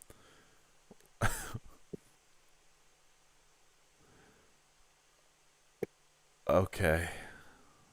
Cool. thing that hasn't been met. Yeah, remember times leading up to the 24 election? Remember no new wars? Yeah, well then his claim was, oh, I inherited all of these wars. And then he's going to war in Venezuela? I thought it's just... mentioned in any of these discussions and in the drafts that have been leaked is what happens in the Black Sea. And I think that's a place where the Russians could be very vulnerable and could be a way in which to check any future aggression. It's also the only way that Ukraine remains economically independent. Yeah, and Secretary Rubio sounded extremely pleased with how these talks went yesterday. He said he wasn't going to release any details because they could change by today or tomorrow, but we eagerly await those new details to come out. Former Navy captain and 5D chess. Dude, one thing I liked about Marjorie Taylor Greene's exit speech was like, it's not 4D chess. There is no grand plan. It is erratic and irrational. I was like, whoa. Marjorie based Green. Senior Research Fellow at the Heritage Foundation, Brent Sadler. We thank you so much for joining us. I'm Steve Doocy. Joke was better than mine. I have to go make like a shrimp now. All right, and this is the senators at the Halifax Security Forum. Wait, what? Oh, that's the wrong tab. No, it's not. It's the right tab. Okay. Good evening, everyone. Thank you all for joining us for this very productive bipartisan delegation and visit to the Halifax International Security Forum. This is a video uploaded by CPAC, by the way. We've had, throughout most of the weekend, we had an equal number of Republicans and Democrats here. We have lost Senators Tillis and Hoeven, who had to go back early. But I think it was very important for us to be here to, again, reinforce the importance of the U.S.-Canada relationship at a time that it has been viewed as fragile by many people, including many of my constituents in New Hampshire. I want to begin by pointing out that earlier this afternoon, Secretary Rubio spoke with members of our delegation. He's on his way to Geneva. He was on the plane when he called us to meet with our European partners, to meet with a high-level Ukrainian delegation to discuss the 28-point plan that's been circulating. Throughout the weekend, I have made it clear that I believe this is a Russian proposal. I hope that tomorrow's negotiations in Geneva focus on a real framework for negotiation that guarantees an outcome that benefits Ukraine rather than Russia.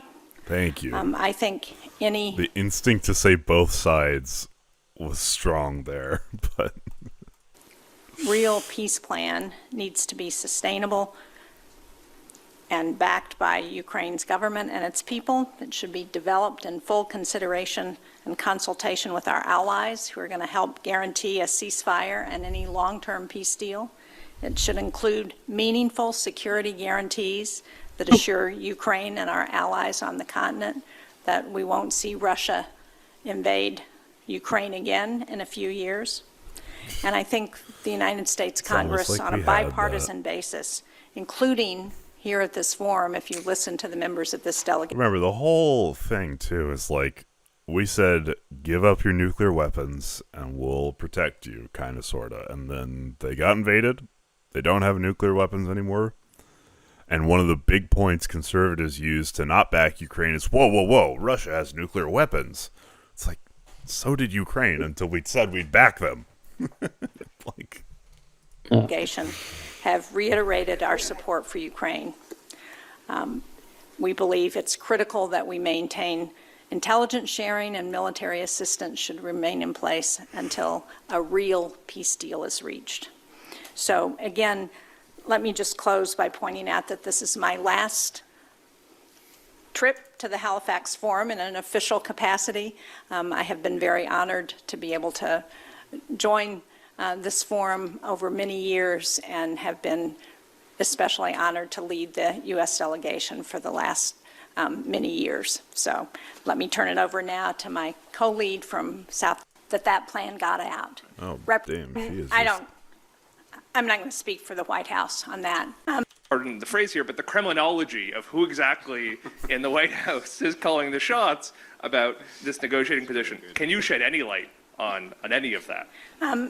Look, I'm not going to speak for the White House on that. But what I will say is that it is totally unacceptable that plan got out, representing only Russia's perspective on a settlement with Ukraine. And what is in that plan, from my perspective, is whether we're talking about NATO guarantees that there will be no further NATO enlargement, whether it is giving Russia control over Ukraine's military in the future, whether it's a discontinuation of intelligence sharing. There is so much in that plan that is totally unacceptable if we're going to have a real negotiation that is going to actually produce a peace deal for Ukraine and Russia. Okay, let me just fill out, because look, we're doing this on a bipartisan basis. We were there when Secretary Rubio made the phone call, and the number one, I did ask, can we say that we've received the phone call from you? And he says yes. And can we explain basically what had occurred? And he said yes. And so what we can share with you is the federal government, or the... Why are we watching Freemasonic reality TV? I mean, we're so many layers deep. We're at the Halifax International Security Council or meeting forum, Jesus, put on by CPAC with a bunch of senators. This administration was not responsible for the release of this information in its current form. But we can also tell you that... But that's such horseshit. Of course it's responsible. So a leak is a leak until the president doubles down on it. The president of the United States endorsed this plan and tried to threaten Zelensky with withdrawal of aid if he didn't accept this plan. Like, it no longer became just a leak after that. Okay? That at this point, they want to be able to utilize it as a starting point for where Russia is making demands. And in doing so, the response is we're going to share it with Ukraine as an intermediary, and we're going to ask for them to respond back in a timely fashion. And then in responding back, that now begins perhaps a negotiation in which there may be lots and lots of space between where it's not hardly doable to bring it together, or maybe there's enough there to begin talking about what could be acceptable, what is not acceptable, and what might be acceptable if further negotiated. But the intent was to take what had now been publicly discussed in news reports and to allow the Ukrainians the opportunity to respond back to it. But there, and I can also share this with you. What's up? No, I said to it. Sorry. We are not aware of any discussion. My input by from the now on is administration control. So don't even limiting like support honestly. based Notice how the red ties are looking at the blue ties' booty. upon that discussion. Nick Schifrin from PBS NewsHour. I think we should keep going on this. Senator Rounds, you started a sentence earlier. It is a proposal that was received. So just to be clear, did the Russians give this to Witkoff? Oh. Should there be consequences on Witkoff, as McConnell suggested? Is the threat of the U.S. pulling out of Pearl and intelligence cooperation off the table? Did Driscoll know this was a Russian document? And how in the world would the White House stand by what Rubio knew was a Russian document for the last 4 days? Dude, what the fuck? What news org is this guy with? Stand table. Did the U.S. pull Based consequences? department. So just to be clear, did the Russians started a sentence earlier? Nick Schifrin. Based upon Ready? that discussion. Nick Schifrin from PBS NewsHour. I think we should PBS. That's why they're getting defunded. Damn. keep going on this. Senator Rounds, Russians give this to Witkoff. Dude, what a great Should there be consequences on Witkoff, as McConnell suggested? Is the threat of the U.S. pulling out of Pearl and intelligence cooperation off the table? Did Driscoll know this was a Russian document? And how in the world would the White House stand by what Rubio knew was a Russian document for the last 4 days? What I can share with you is what we've received today from the Secretary, and what he told us was that this was not the American proposal. This was a proposal which was received by someone who has identified and they believe to be representing Russia in this proposal. Again, why did Trump double down on it? It was given to This point is moot Mr. until he Witkoff. apologizes We don't for know something. among ourselves right now whether there was further questioning or any modifications that were done at that time. Any other suggestions along that line? Why is every politician one by one getting RFK syndrome? Because RFK is what happens when you peel one layer back of the reptilian undertone or something like that.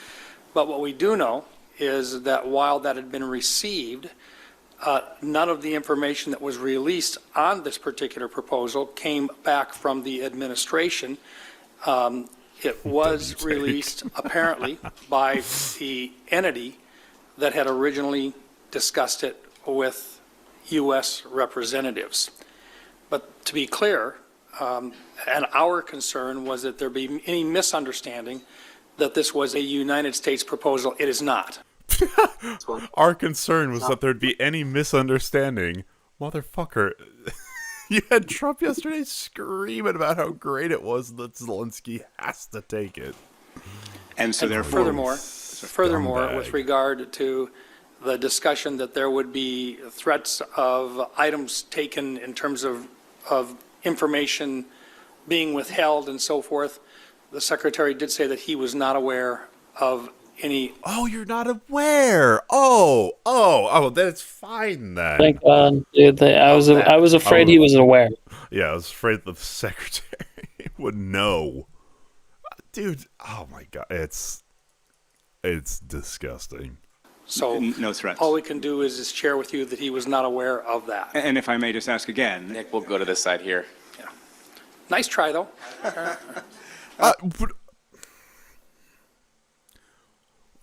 This is why bipartisanship is dead, because look how Republicans behave. Even in a forum where it's like, oh, we're coming together. Motherfucker actually is just running cover in the most shit way possible and can't resist. Again, Nick, we'll go to this side here. Yeah. Nice try, though. Michael McDonald, Canadian Press. This is a question for Senator Kramer, but I'd also like to invite other members of the delegation to speak up if you feel the need to. Earlier today, Senator King said that he had noticed that there had been a cultural break between Canadians and Americans. He said that Canadians now see America. Don't care. Oh, no, I do care. We love our Canadians, all right? But that's not what this segment is. God. I have an unusual amount of Canadian viewers. Let's see if there's anything else. God, man, that question by the PBS reporters.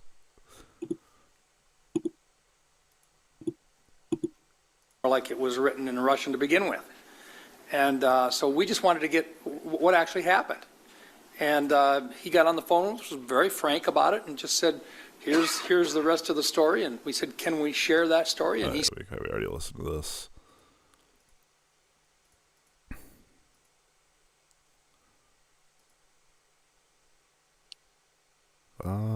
What else we got? We unanimously see this as a war of aggression against Ukraine.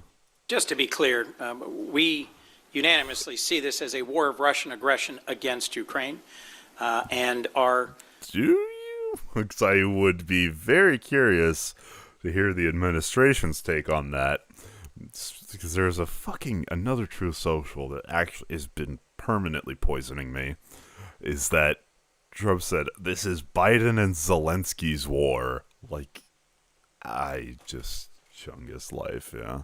Grateful for, impressed by, and intend to continue to support This is those Joe Ukrainians Biden's who have war. True. Joe Biden himself planted the seeds for Russia to invade. been fighting for their sovereignty and freedom since Russia began its invasion of Ukrainian territory back in 2014.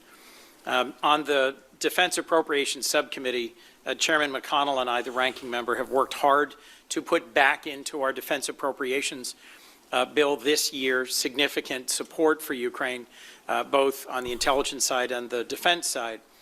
It passed our committee 26-3.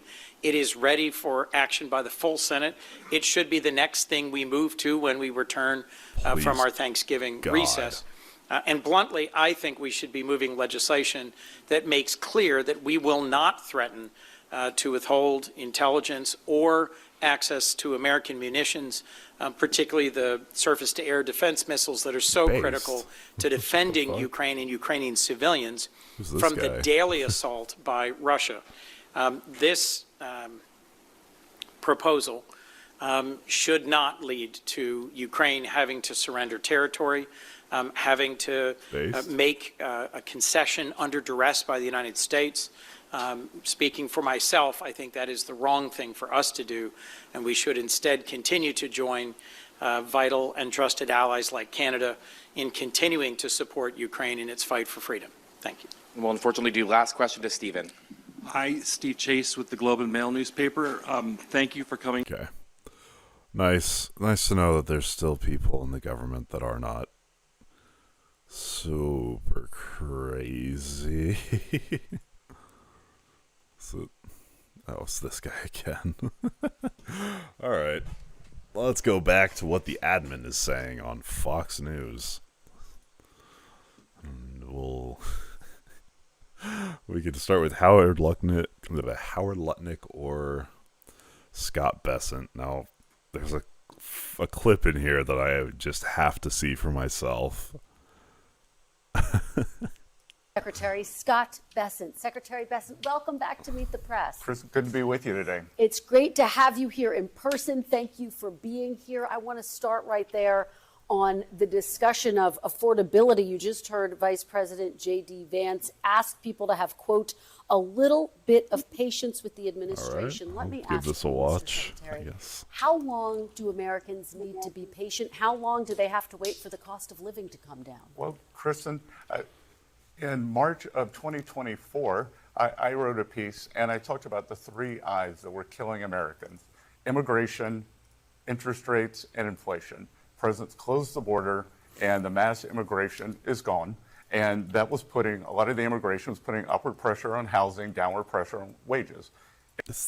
Are immigrants, like, shutting down the southern border, is that causing house prices to go up? Are you coming across the southern border and all of a sudden investing in real estate?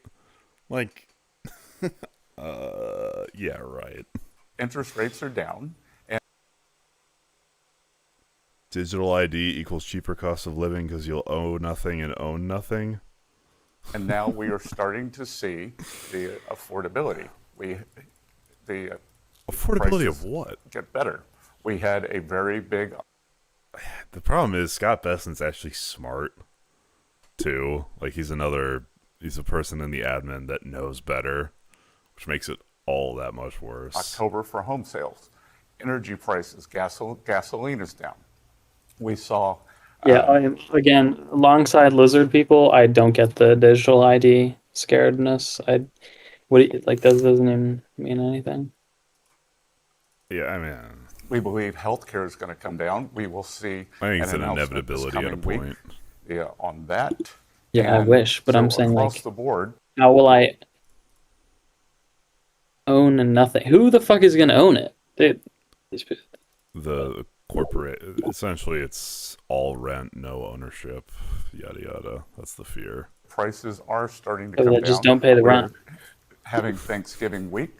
This will be the lowest cost for a Thanksgiving dinner in 4 years. Turkey prices. I just don't even know if that's like economically possible to do. Let's track turkey. Everyone's prices. poor, but also the corporations are making trillions. Wow, this is so true.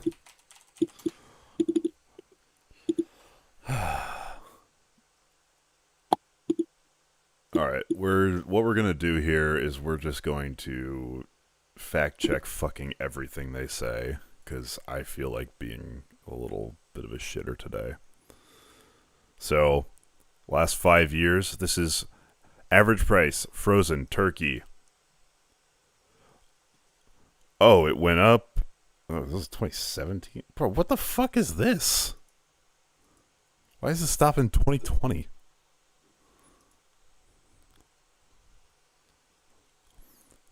Count. Get those lights off. Turn those lights off. Yeah, no, I'm sure that it does put upward pressure on housing.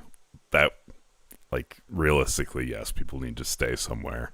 I'm being a little bit of a shitter.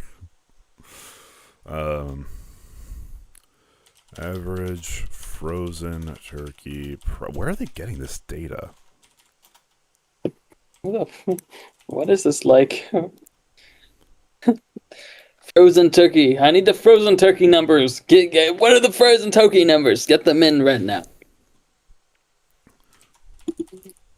Turkey frozen. Frozen turkey. It only goes up to 2020.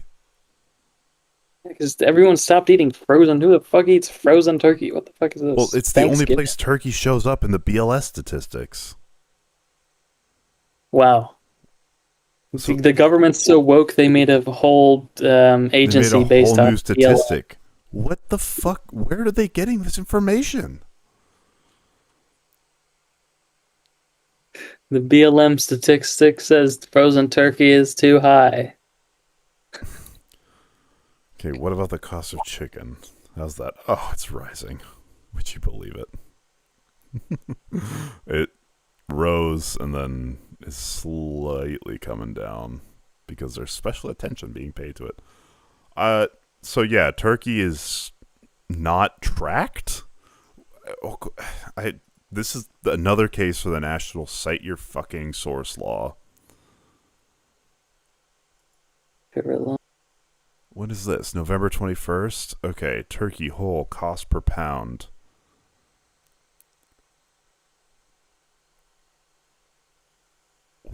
Oh, fuck. This is whole hen. Okay, hold on. Current weighted average change. Is that up 3%? Previous week's trading. Yeah, it's up a little bit. Oh, God. Do I have to look at the futures prices for turkeys to get... Thank you, Tess, for that quote.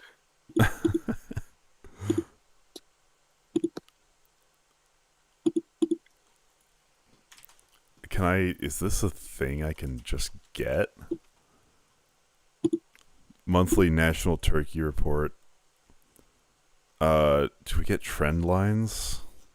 Oh. Fresh, frozen, national, 2025 year to date. So it was rising.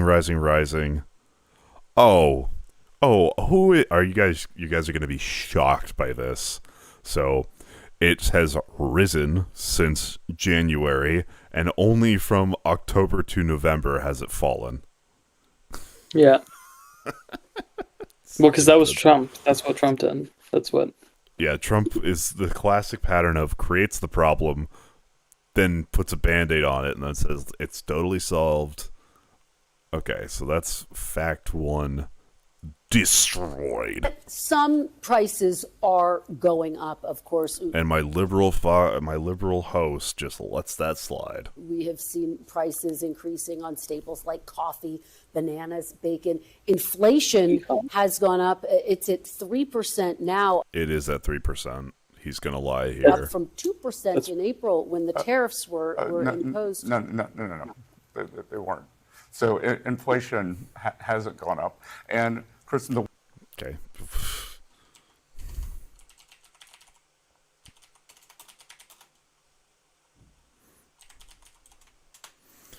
United States inflation rate. Wow. Up from 2.3% to 3%. Scott Besson, yeah, I mean, he's just trying. One thing that we're not going to do is do what the Biden administration did and tell the American people they don't know how they feel. They are. The American people feel like shit. They hate you on the economy. Traumatized, and over the Biden inflation, we have slowed inflation, and we are working very hard to bring it down. Kristen, I can tell you that the Council on Economic Advisors has a study. You know the best way to bring your inflation rate down? Move from a blue state to a red state.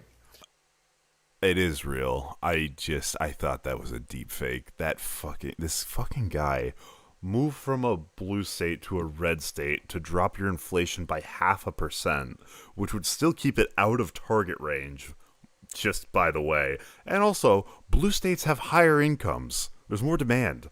So that real purchasing power is better in blue states. Just by the fucking way. Like, oh my God. Yeah, I mean, it's just like... How? That's the talking point. All the think tanks that support MAGA, that's the best they could come up with. Oh my God. Blue state inflation is 0.5% higher, and that is because they don't deregulate, they keep prices up, energy is higher. Just according to the consumer prices, inflation was at 2.3% back in April. In September, 3%. But let me ask you about tariffs, because there's this big announcement on tariffs. Since you were last on this program, the administration announced it was rolling back tariffs on more than 200 food products. Yeah, she corrected the record and continued. That's kind of what they did. If tariffs help consumers, why is the administration rolling them back? Well, first of all, Kristen, if you look at the data, that imported goods, the inflation has actually been flat. Inflation is up because of the service economy and services, so that has nothing to do with tariffs. And many of the food items where the inflation is coming down, the USTR has been working very... There's like 2 food items where their prices are coming very hard on trade deals, and the trade deals... How many deals did we get in 90 days? That have been in the works for 6 or 8 months coincide with many Latin American, Central American countries where the foodstuffs you just named come from. Well, and banana prices are up almost 7%, coffee prices up nearly 19%. Isn't the fact that you're rolling back tariffs an admission that ultimately they do drive up prices for consumers? Kristen, how much does your arm weigh? That I do not know. Exactly, but you know how much you weigh. You get on the scale every morning. Inflation is a composite number. And what? You know how much you weigh. You get on the scale every morning. Sorry. That I do not know. Exactly, but you know how much you weigh. You get on the scale every morning. Inflation is a composite number, and we look at everything. So we are trying. we try to push down the things we can control. And as I said, that we are working on the energy prices are. You can control the things that you pushed up. This is still just talking around the same admission. Down, and everything flows from that. And I think we're going to see these other prices come down.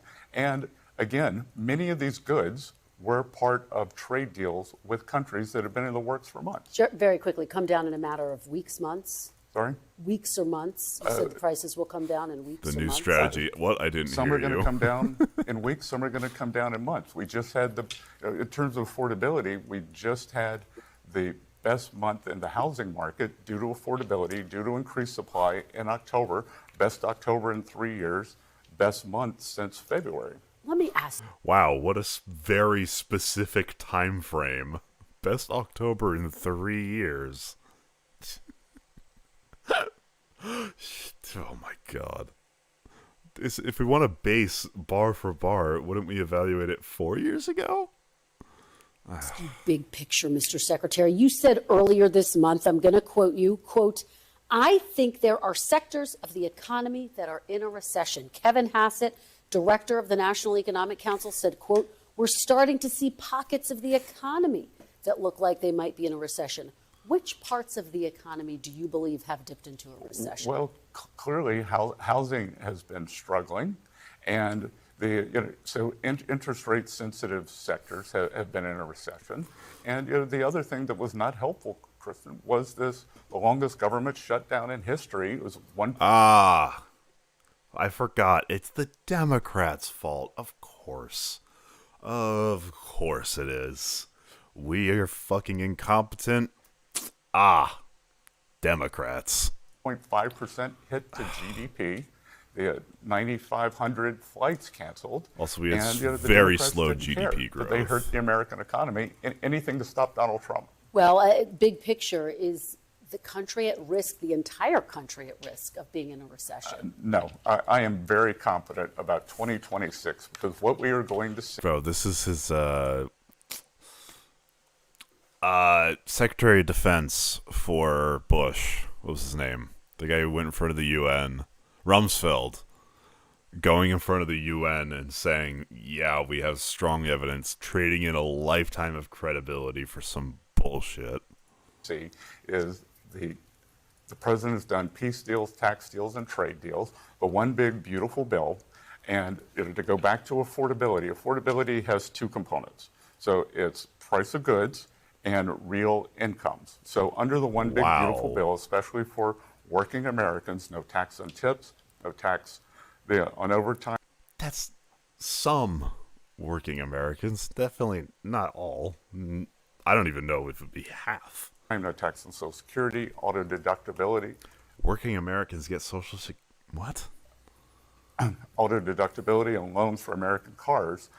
That's all kicking in. Americans have not changed their withholding, so we're going to see substantial refunds to working families in the first quarter of 2026. Americans will change their withholding, and they will get an increase in real income.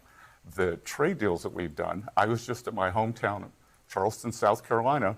Boeing is expanding their Dreamliner plant, 1,000 new jobs, and I think we're going to see these plant openings every week. I am very, very optimistic on 2026. We have set the table for a very strong, non-inflationary growth economy. Okay, let me ask you about the big news on the world stage. You just talked about the president's peace deals.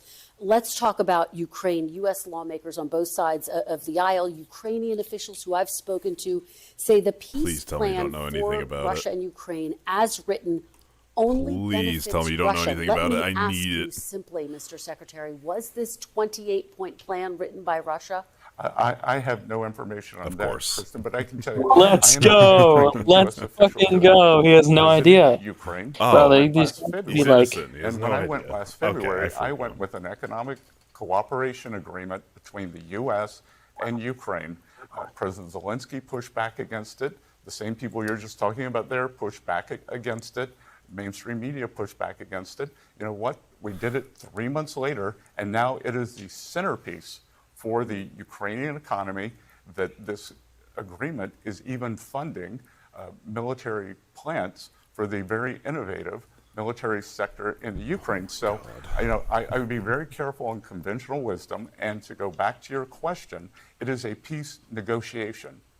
Well, okay, to that point, Republican Senator Mike Rounds, who was briefed by Secretary Rubio, came out and he said this, quote, "It's not our peace plan. It looked more like it was written in Russian to begin with."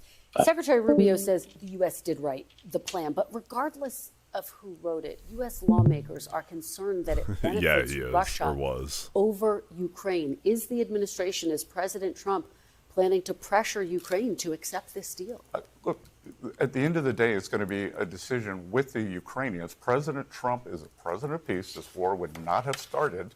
There was no Ukrainian territory taken anytime that he's been in office. Crimea. Everything else, Crimea. And this move had been when President Trump wasn't there. President Trump has put more pressure on the Russian Federation with economic sanctions. The laggards here are the Europeans. The Europeans tell me, oh, we are doing our 19th sanctions package. In my mind, Kristen, if you're going to do something 19 times, you failed. Instead, President Trump moved forward with a bold initiative that the Europeans would not follow us on. He put a 25% tariff on India because they were buying Russian oil. The Russian oil going in to the Indian refineries. Anything to avoid just giving money to Ukraine. You can do both of these things, right? It's all this tangential shit. Guess who was buying that? The Europeans. They are funding the war on themselves. President Trump, 2 weeks ago, sanctioned Rosneft and Lukoil, the two biggest Russian oil companies. And it took him almost a year to do that. Like, you don't get credit for doing the right thing way too fucking late. Price of Russian oil has collapsed. Very quickly, is the Thanksgiving deadline set by President Trump a firm deadline? I haven't spoken to him about it, but I am confident that the peace process is moving forward. Okay, let me ask you about another topic this week that got a lot of attention. 6 congressional Democrats released a video with a message to service members Why and are we intelligence asking? officials. Take a look. I mean, I'm curious to hear his answer, but who cares what Scott Bessent has to say about it? The threats to our Constitution aren't just coming from abroad, but from right here at home. Our laws are clear. You can refuse illegal orders. You can refuse illegal orders. You must refuse illegal orders. President Trump accused these lawmakers of, quote, seditious behavior punishable by death. Press Secretary Caroline Leavitt said that every order President Trump gives is lawful. Are you confident that every order that President Trump gives is lawful, Mr. Secretary? Kristen, what I am confident of is that this was a display of gross negligence here, that there are 2.1 million service members. And you're probably going to say, oh, like off the rails representatives have gotten death threats. Well, what about the 2.1 million service members? They have put their lives at risk. There is one commander in chief, and when you step outside of the chain of command and try to create the noise and chaos, that only helps our enemies. Are you... As Trump is... Oh my God, as Trump is actually just mailing out Russia's plan and threatening Zelensky if he doesn't take it, helping our enemies.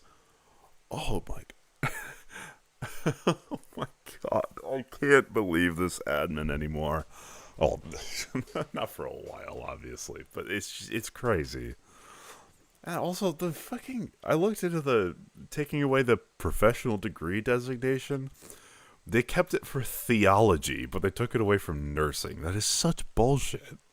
Confident, though, Mr. Secretary, that every order that President Trump gives is in fact lawful, as Caroline Leavitt has said. I am confident of that, and I am also confident that this was a complete mistake. They should retract it. Okay, before I let you go, I have to ask you about your op-ed in the Washington Post this morning. A lot of folks going to wake up to that. You call for an end to the filibuster. In the past, Leader Thune has said that it's just not happening. There aren't the votes. Mr. Secretary, do you believe that you have enough votes, that the president has enough votes to get rid of the filibuster. Well, we will see come January 30th, because that's the point of my editorial, is to put the Senate on notice that the Democrats kept the government shut down, and Ezra Klein in the New York Times took the mask off. He said this wasn't about health care, this was about stopping totalitarianism. The Democrats haven't been able to stop President Trump in the courts, they haven't been able to...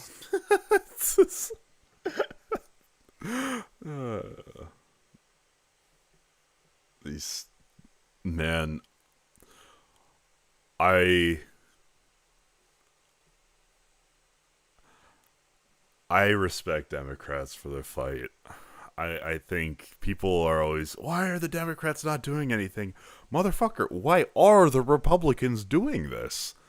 I don't know. There's a chart that has every answer is always fuck the Democrats. And when the Republicans are being stupid and destroying the country, it's why aren't Democrats fighting back hard enough?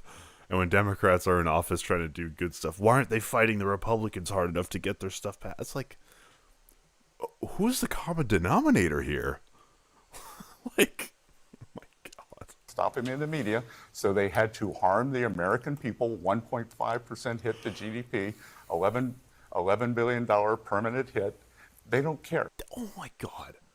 The shutdown was the reason our GDP tanked? Dude, yeah, right. I'm sure it impacts it tangentially, but oh my God. So I believe that Senate Democrats, if Senate Democrats close the government again, that Senate Republicans should immediately abrogate the filibuster. You should ask Senator Klobuchar whether she will adhere to the filibuster and whether she will close the government again. Just yes or no, though. Do you acknowledge at this point you don't have the votes right now to do that? We will see and have them on January 3rd when we see this bad Democratic behavior. All right, Secretary Bessent, thank you so much for being here and for the robust conversation. We really appreciate it. Good to see you. Covered a lot of ground. We thank you for watching, and remember, stay up. Fucking disgusting. Dude, especially when it's like, Scott Bessent's resume is not bad. Like,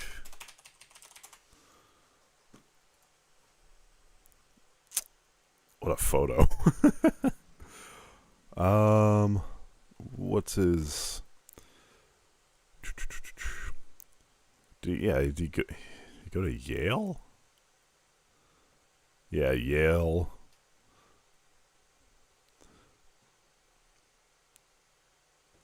Soros, he worked for the Soros Fund.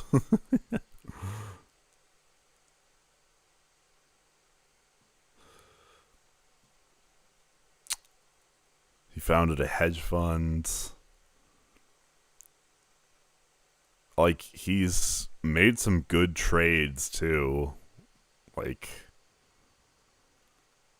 I don't know. The problem is he seems like he knows what he's doing, and he just... I don't know. Maybe it hurts him to lie like this. Maybe he's gotten used to the cognitive dissonance. But it just sucks to have people that know better in the admin doing this shit. Like JD Vance, I'd put in the same boat because he should know better. He's smart enough to know. Like, JD Vance is not stupid. He's putting on this character. They're all professional liars.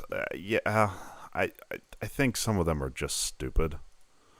Like, actually, like Witkoff might actually just be an idiot. Rubio knows better. RFK is a fucking nut. Like, that guy is genuinely crazy. Who else? Who else is in the admin?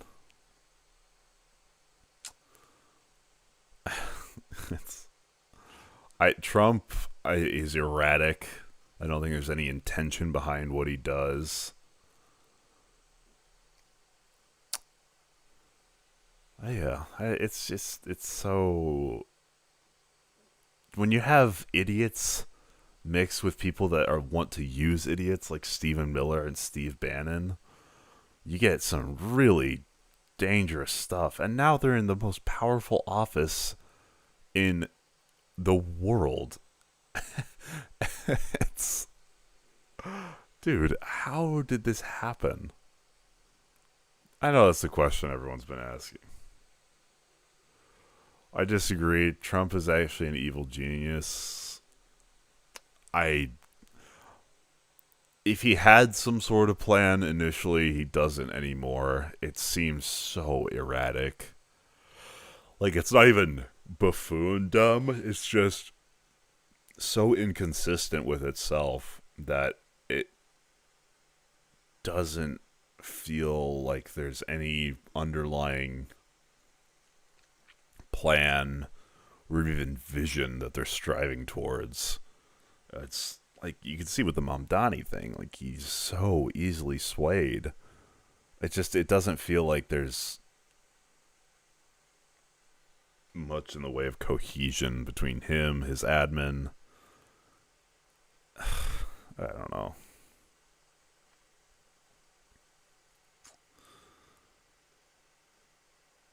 I don't know. I don't know what the fuck we do from here even. Andrew Yang stuns Democrats? Why not? Well, we look for something there in else. 2021, where he was the front runner for much of that race. And then he decided to leave the Democratic Party, and here he is explaining that decision. Was Why Yang leave the front Democratic runner? Party? I mean, React to the I can't react to a music vid on stream. I'll get taken down because I'm also streaming on YouTube. you ran for president and mayor as a Democrat. I've been a Democrat for 26 years, Anderson. Polarization is at record high levels in the United States. Political stress is approaching Civil War levels. And the question is, how can we bring the temperature of the country down? Let's bring in Andrew Yang. He's currently an independent. I was just looking at the Valuetainment podcast. Trump is playing Mamdani. Dude, how do these guys still keep the grift up? That's got to be embarrassing. And the Noble Mobile CEO. Andrew, it's very great to have you in studio. So thanks for coming on. Thanks for having me. It's great to have you, especially considering, you were a front runner for New York City mayor. We see this incoming Mamdani administration, and I saw some clips of you saying that he needs to curate relationships with big businesses, keep them here. He needs to assuage the concerns of Jewish voters, and likewise, he also needs to, you said, keep Tish. That's the NYPD commissioner. He said he's going to do that. I'm curious if you think he's doing those. I mean, what is it?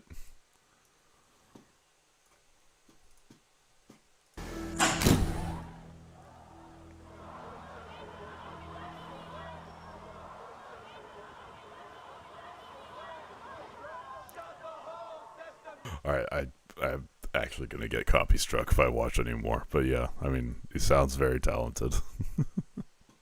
Those things and what you make of the Oval Office meeting. I was thrilled at the tenor of this Oval Office meeting because one of the major pitfalls potentially for a mayor like Mamdani was getting crosswise with this administration, having resources pulled, having ICE officials down, downtown and other parts of the city. And so the fact that Zoran and Donald Trump seem to be on the same page, so many New Yorkers today are breathing a huge sigh of relief. I hope it holds up. Yeah, it was very interesting to watch, no doubt. I spent a lot of time yesterday listening to a moment that put you on the map, and it was your interview with Joe Rogan, and it was fascinating. This was 6 years ago, before I was even thinking about AI, and you... What you need for Joe Rogan's endorsement is either be Trump, just be a wave of popularity in the MMA circles, or have a very out there idea and just sit there and try and convince Joe for an hour and he'll buy it because he does not think. You had a word of warning of what AI could do to the country. I want to replay those remarks. This is 6 years ago, Andrew Yang. I saw that we're pouring water into a bathtub that has a giant hole ripped in the bottom, and that for every 5, 10, 50 jobs that my entrepreneurs are going to create, we're going to lose 5, 10, 50,000 jobs. Bain says you're looking at between 20 and 30% of jobs subject to automation by 2030, which is pretty soon. It's like 11 years from now. That's frightening. That was 6 years ago. Do you think we're still on pace to lose 30% of jobs to AI? It's more certain than ever, unfortunately, Kaylee. And you can see right now big companies are scaling back hiring recent college graduates. You have entire customer service departments being replaced by AI. It's starting to show up in the numbers, and unfortunately, that's going to speed up in the coming months. I wish I was wrong back in 2019, but I fear I was right. And President Trump, he has some interesting ideas to make things more affordable. You talked about I so-called guess I freedom. don't really have much more to say today. Oh man, dude. I don't know. I was hoping for some fire and fury on Fox. I guess Lutnick is our last hope. Welcome back. U.S. Commerce Secretary Howard Lutnick and Trade Ambassador Jamieson Greer are in Brussels this morning for trade negotiations with the European Union. The group expected Didn't we to already discuss have steel Okay, I guess we don't have a deal. and aluminum tariffs, duties on food and medical equipment, and potentially more sanctions on Russia for its war on Ukraine. President Trump struck a deal with the EU back in July, which included 15% tariffs on most European goods. He also secured more than $1 trillion of investment into America.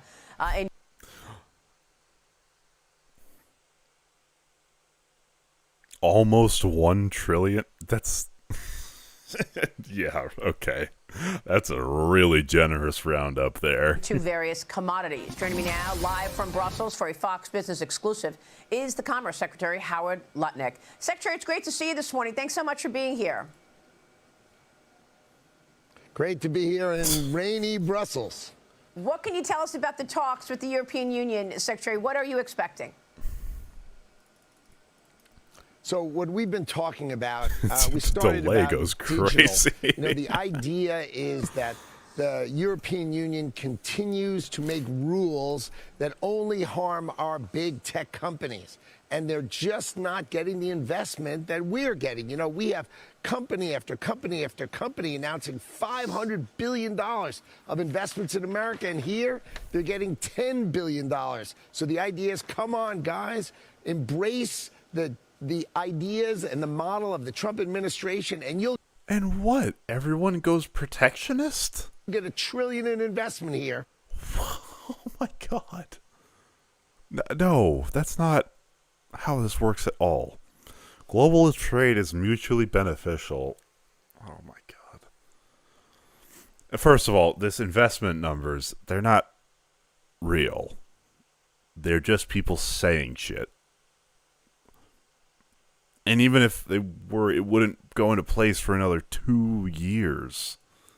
So we're trying to teach them and encourage them to follow the Trump lead and learn how to embrace the digital markets and the AI world. So we're trying, and I'm here marketing and teaching and trying to help our tech companies. So it's interesting. I love the way that you and President Trump fight for American companies. What? And these digital services taxes have been a real issue for American companies. Do you feel that you're actually making a difference, that you are going to see all of those extra fees and taxes go away?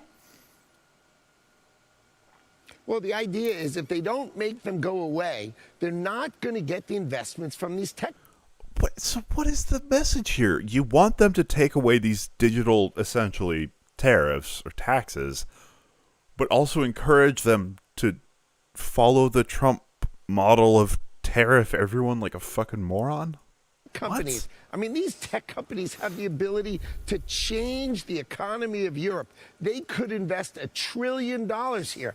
But, if the market, the regulatory environment, the tax environment is not conducive to these companies, they're going to invest small potatoes here. And that's what they're seeing. So I'm here to... So you're not going to Europe to just lecture them.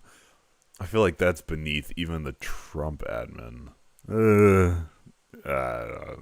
Maybe. Saying, come on, rethink your regulatory environment, embrace our great companies, and they will help your economy grow. So that's the newest part of this conversation, is change your tax model and let these companies invest here. I think it'll be fantastic for Europe. It'll be fantastic for our American tech companies. But you can argue that the EU is too restrictive, but that's always been the relationship. The European Union is more restrictive regulatory-wise than what the fuck is he talking about? If you take away some of these things, you'll get $1 billion investment. It's not like candy on Halloween. Like, they're not just, oh my God. It's worth a try, and that's why I'm here. Well, that would be a big deal if you could actually get that movement. I don't know if you remember the Mario Draghi research that the former head of the ECB came out with. And he basically compared, why it is that the U.S. has several companies that are $1 trillion or more. We've got at least one company that's close to $5 trillion in NVIDIA.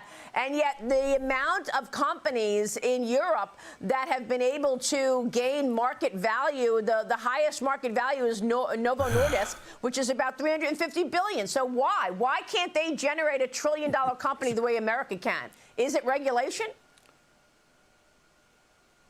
It's just regulation. It's just they think that you can regulate success, which you cannot. The idea is to create the environment where companies thrive and build and grow. And what they just said to me this morning is, look, we're trying to build our small companies. That's why we're regulating your big companies. And the key is no one's going to build a big company here because it just gets regulated the heck out of it. So you didn't address the point where I actually have no idea if the small business environment is healthy in Europe. I won't pretend to know. But him saying, so he said... Our small companies, that's why... He said that Europe is trying to protect their small companies and tax their big companies for it. And then he's saying... Yeah, but then you won't have as big companies. Just said to me this morning is, look, we're trying to build our small companies. That's why we're regulating your big companies. And the key is no one's going to build a big company here because it just gets regulated the heck out of it. I mean, we are trying to convince them to do the right thing. Another example, right? They rule out diesel gas, and you got to have batteries here by 2035. But Europe doesn't. Haven't they been pushing that deadline back, since the 2000s? Make batteries. Only certain countries make batteries, and Europe is not one of them. They've got to think better about themselves. They got. Okay, not everyone operates under the same hyper-isolationist bullshit that you guys do. Yes. If Europe doesn't make batteries, they import them because they export something of greater value. Or there's things that Europe specializes in. There's things that other countries specialize in. I don't know. I don't know what economics these fellas learned. Got to take care of themselves, and we're here trying to help them understand it. It'll be good for American car manufacturers, good for European car manufacturers, but come on, they don't make batteries here. The leader in batteries is in China. Why would Europe make a rule that they've got to use batteries that they don't make? Just doesn't make sense. So come on, think correctly. That's why we're here. All really good points, Secretary. Do you expect anything changes from the deal that President Trump struck back in the summertime with the Europeans? Are the tariffs going to change in any way as a result of your trip? My God. I think we're here to enhance it. We're offering them, we can extend and grow the deal and make it better and help Europe on all the areas that they're interested in.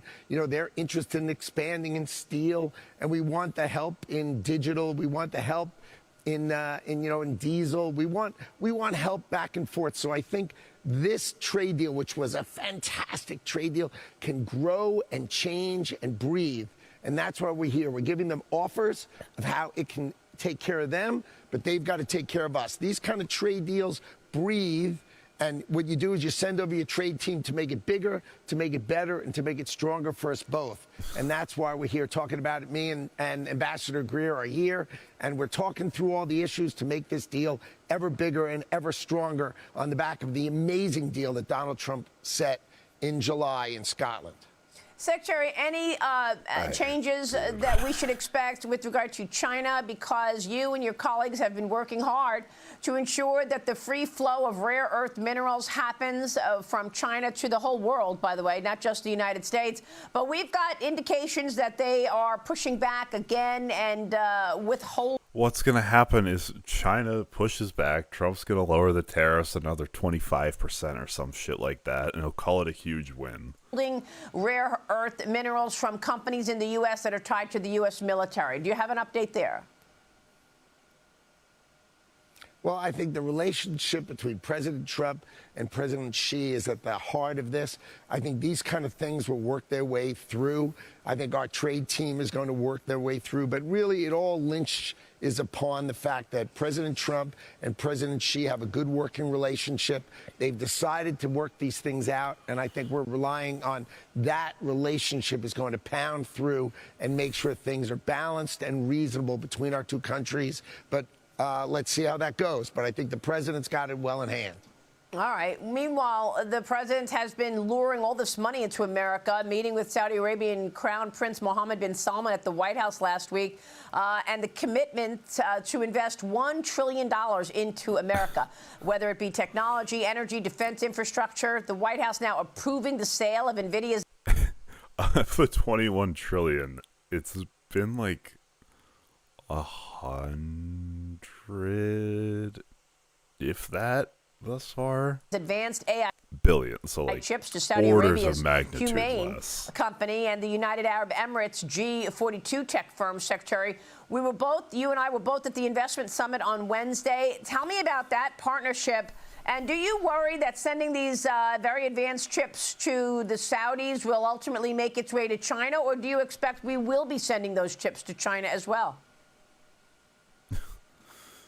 No, so the idea, these are our best chips. And what we've decided to do is for chips of 35,000 chips or less, we will let a national champion tech company, that's G42 in the UAE and Humane in Saudi Arabia, that they can manage those chips. But those chips must stay in Saudi Arabia, stay in the UAE, must be overseen and must be audited so they're there to take care of their domestic use. And then anything above 35,000 chips has to be run by U.S. hyperscalers and U.S. cloud providers. And that's the model for both. Sorry. Our trade, okay. We have to run it. We have to run national security by the companies that want to sell these chips. Okay. Yeah, why not? Saudi and for the UAE, and I think we're very comfortable with that, and we are considering that kind of model for the rest of the world. So I think we're going through that process. I think you're going to see a model published. Our AI action plan will come out. It's going through all of the different departments. So right now in the U.S. government sort of commenting on it, but you should expect that policy to come out before the end of the year. But we are comfortable with Humane. We are comfortable with G42. And above that, above 35,000 chips, U.S. hyperscalers, people we know and we can be confident will not let these chips fall into the wrong. Hey, Mr. Chip Builder, do you want to sell an order greater than 30,000 chips? Well, as the government, it's our job to make sure that there's no national security risk in doing this. You know who I'll ask? Oh, you, the person who's going to make all the fucking money from it. It's ridiculous, even on its face. It's like the $2,000 checks for healthcare. It's so dumb, and they think they're being innovative. It's just beyond stupid. How the fact that like 30-ish% of people still believe this admin's bull is crazy.